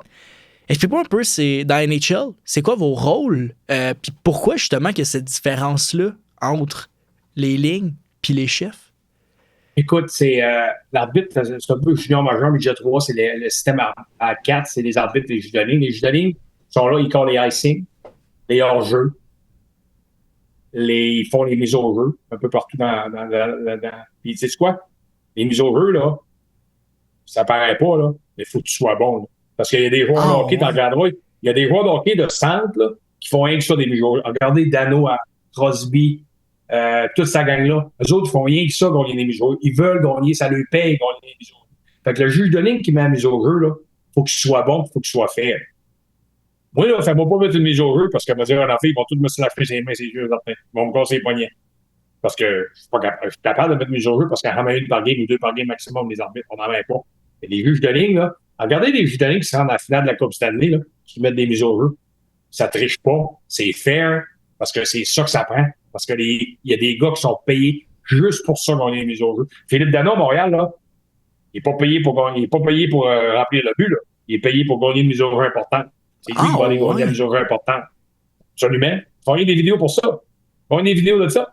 Crosby, là, regardez-les gagner des face-offs. Il a gagné des face-offs, Crosby. Je veux dire, en Afrique, quand il est chez eux dans les pratiques, là, il y a un coach qui drop des pucks, qui drop des pucks, qui drop des pucks, puis il drop des pucks, puis il gagne des mises au jeu, puis il travaille là-dessus, rien que ça. Il y a des joueurs, je peux nommer des joueurs partout qui font rien que ça. Rien que ça. Rien que ça. Mais pour que les jus de ligne soient bons, après ça, les dégagements. C'est un race pour le dégagement, le hybride. Parce que là, si la puck arrive de ce bord ici, puis elle fait le tour de la patinoire, là, il y a l'autre joueur sur l'autre bord qui arrive. Tu le vois. Oublie ça, là. Je te dis pas, je suis pas assez intelligent, mais je suis pas assez, je suis pas. J'ai jamais fait ça, un jus de ligne. Les jus de ligne, c'est ça qu'ils font. Ils sont bas de ce qu'ils font là. En fait, ce qu'ils font, là. Puis les arbitres, nous autres, on arrive pour des punitions, protéger les joueurs. Puis, les règlements, les jus de ligne appliquent les règlements aussi, mais nous autres, c'est une job complètement différente. Puis, les jus de ligne, le monde pense que c'est pas dangereux, là. C'est sur le bord de la bleue, là. Quand le défenseur, ça vient, il passe la route, puis il snap ça sur le bord de la baie vitrée, puis ça fait le tour, là. Ça lui passe dans ça des oreilles, là. Il y en a qui l'ont en arrière du casque, il y en a qui l'ont dans le dos, en arrière des jambes. Les arbitres, c'est pareil. Parce que nous autres, les arbitres, on est sur le point du but. Si ça n'a pas de la mise au jeu, vous en regarderez. C'est affaire que je vais vous dire, là, regardez une game de Washington, là. Si vous regardez la game de hockey, là. Quand Ovi, là, il est sur le dot, là, sur la mise au pendant le powerplay, là, vous regarderez que l'arbitre va être tout le temps sur son bord. Ça ne va jamais sur l'autre bord. Parce que si la rondelle passe droite, là, je fais connaissance des yeux. Fait que moi, quand Ovi était là, je changeais de bord dans l'arrière du but, je m'en allais du côté Ovi, fait qu'il n'y a pas de danger. Parce que son one-timer, il est débile. Il n'y a pas rien que lui, là. Je dis Ovi parce que, actuellement, il y a tout qu'un shot, là. Mais c'est dangereux, fait qu'on s'en vient tout le temps sur le bord de Ovi. Moi, je ne resterai jamais sur l'autre bord parce que, si, tu sais, ça ne veut pas dire qu'il va nous pogner direct, mais ça pogne le bord horizontal, le poteau, ça arrive vite. Là. Moi, on a eu dans la face à Phoenix, ça a pogné un bord horizontal, mais t'es arrivé carré sur le bord de la tête. Je ne l'ai jamais arrivé. Fait que, tu sais, c'est des affaires qu'il faut prévenir là-dedans. Puis, c'est à peu près ça. C'est deux jobs complètement différents, mais il faut que tu sois bon, les deux, il faut que tu sois bon à la job que tu fais. T'as pas le choix. Mm-hmm. Non, c'est fou, ça. Je pensais pas que. T'sais, en fait, moi, je vois ça comme des positions, en fait. Absolument. C'est comme des positions, mais. Absolument. C'est Absolument. cool. C'est comme quand tu mets un joueur, gars, Jackal, il est allé jouer à la même, là, 2 semaines. Il a de la misère. Et c'est un joueur de défense. Quand même, enfin, pour un arbitre. Même un arbitre, juge de ligne, va être mêlé. Mm-hmm. C'est qui les meilleurs joueurs dans ta carrière que tu as eu l'occasion d'arbitrer? Écoute, j'ai eu McDavid, Crosby, Kopitar. J'en ai eu, j'ai quelques jeux. Il y a Malkin, c'est un bon joueur de hockey. À Montréal, qui j'ai eu à Montréal. Carey Price. Carey Price, oui, Carey Price était là dans le temps quand j'ai arbitré. Après ça, Marc-André Fleury, Martin Brodeur. Martin Brodeur. Nice. Ça, Elias qui a joué à New Jersey. Marc Messier, a arbitré Marc au début. Après ça, Jagger, Jaromir Jagger qui a joué. Chris Pronger. Ça, on a eu plein. On a eu plein. C'est sûr que dans toutes les années que tu as été dans la NHL, l'affaire qui est fun, c'est que toi, tu les as vus. Il y en a gros que tu as vu grandir dans la ligue. Ouais. Ça, c'est le fun. Ouais. Crosby, mettons, on parle beaucoup de Crosby, là, mais c'est littéralement Crosby, ça. On est arrivé quasiment en même temps. Ovechkin. On était quasiment arrivé en même temps aussi. C'est ça. Ovechkin, Crosby, ils sont quasiment arrivés en même temps que moi, eux autres. J'avais vu justement une histoire sur Crosby, là. C'est vrai qu'il était, quand il est arrivé dans la ligue, là, il parlait pas mal, puis. Oui, j'ai parlé j'avais parlé à Mario Lemieux. T'avais parlé à Mario Lemieux? Ouais, ben, elle dit, arrête de dire qu'il arrête de chialer, tu vas le voir, ben, je vais le voir, je te donne 10, puis j'avais parlé à Sid. Elle dit, Sid, il faut t'arrêter, je te parle pour moi, mes coéquipiers, là, c'est plate, là, il dit, t'es tout le temps en train de chialer, tout ça, puis à un moment donné, il m'a tapé sur ses pads, il dit, c'est beau, j'ai compris. J'ai jamais eu de problème avec Sid après, c'était fini, on rosait, puis on rosait. Pas de ce qu'il avait fait hier soir, mais s'il y avait de quoi venir me voir, on parlait avec. Parce qu'à un moment donné, c'était tout le temps des grands simagrés puis des caméras sur nous autres. Ne veut pas, c'est le meilleur joueur de hockey au monde. Quand il parle d'un arbitre, c'est la caméra qui est là, c'est sûr. C'est juste, on avait une discussion, ça a réglé des problèmes. Très cool. Je suis curieux. Question que j'avais préparée, un peu, je crois, différente de ce que tu as l'habitude, mais tu sais, souvent, il y a des joueurs qui sont pas beaucoup mis de l'avant. Dans NHL. Mais toi, tu as eu la chance de les côtoyer, très proche même. Et moi, je suis curieux, y a-tu un joueur en particulier qui est pas vraiment mis de l'avant, mais que toi, il t'a vraiment marqué? Tu sais, que ça peut être soit personnellement ou juste par sa game, de comment il joue? Tu sais quoi, moi, j'allais dire, moi, il faut vous nommer un drôle. Ben, peut-être que je ne sais pas si vous allez trouver ça bizarre, mais le monde est tout le temps après Brendan Gallagher à Montréal. Je ne prends pas Brendan parce que j'aurais pu prendre un autre exemple. J'en ai plein d'autres exemples. Et je prends Gallagher parce que moi, ce gars-là, joue au hockey, il est à Montréal depuis le début de sa carrière. C'est un gars qui travaille. Vous le regarderez, là, quand il est sur la glace, il y a tout le temps quoi qui se passe. Il est en mettre du but. Il va se faire cross-checker, il va cross-checker du monde. Les autres joueurs sont tout le temps là, puis là, il dit, oh, regardez, sur la glace, ça va tout de même passer un peu, on va te faire frapper. Il y a tout le temps quelque chose, puis moi, j'en remarquais ça un peu, puis je trouve que, tu sais, les réseaux sociaux, je lis pas ça souvent parce que moi, quand j'ai arbitré, je lisais, c'est impossible que je vienne là-dessus parce que je lisais ça à mort.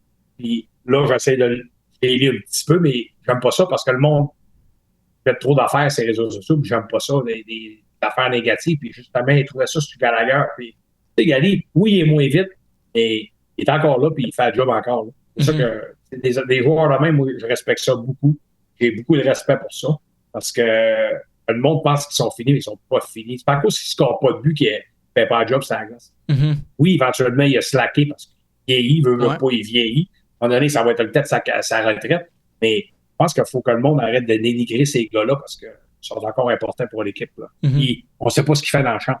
C'est aussi important, un travail dans la chambre, là, avec des jeunes, là, c'est aussi important. Fait que c'est pour ça que, tu sais, je te donne un exemple. J'aurais pu t'en donner d'autres exemples, mais moi, ce qui est venu me chercher sur ta question, c'est Gallagher qui est venu me chercher un peu.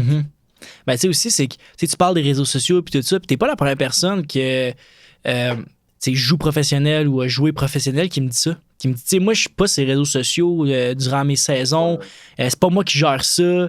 Je peux pas être là, en fait. First, c'est une distraction, mais c'est aussi c'est que les gens ne voient pas la game comme nous, on la voit, nous étant le joueur professionnel, tu sais. C'est que vous voyez des choses que nous, on voit pas, puis c'est normal, on a la vision du fan, que le fan qui veut s'exprimer, puis tout ça.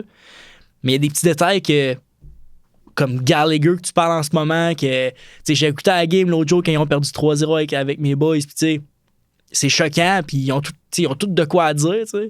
Mais c'est peut-être que les choses qu'ils ont à dire, justement, mais c'est peut-être des fois des détails que nous, on voit pas, mais que vous voyez, tu sais. Ben, c'est ça, mais écoute, je pense que le monde, faut qu'il se garde une petite chaîne sur les réseaux sociaux, parce que moi, à un moment donné, j'arbitrais, puis la fille, elle m'avait appelé, puis elle pleurait au téléphone, puis ouais. Je suis allé voir, il dit, arrête de lire les réseaux sociaux, je ne lis pas pour ça, ça donne rien d'aller voir ça. Il dit, ça donne rien. Il dit, il n'y a rien qui va sortir de bon là-dedans. Il dit, arrête de lire ça.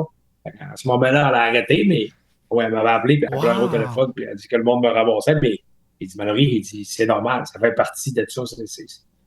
Moi, ça ne m'avait pas affecté, puis ça ne m'affecte pas parce que, premièrement, je lirais, ça ne m'affecterait pas, mais ça ne me donne rien d'aller lire ça. Je ne lisais même pas les journaux. Ça ne me donnait rien d'aller lire les journaux, ça ne me donnait rien tout, puis je vais grandir de quoi de ça? De rien. Exact. Je ne m'en occupais pas.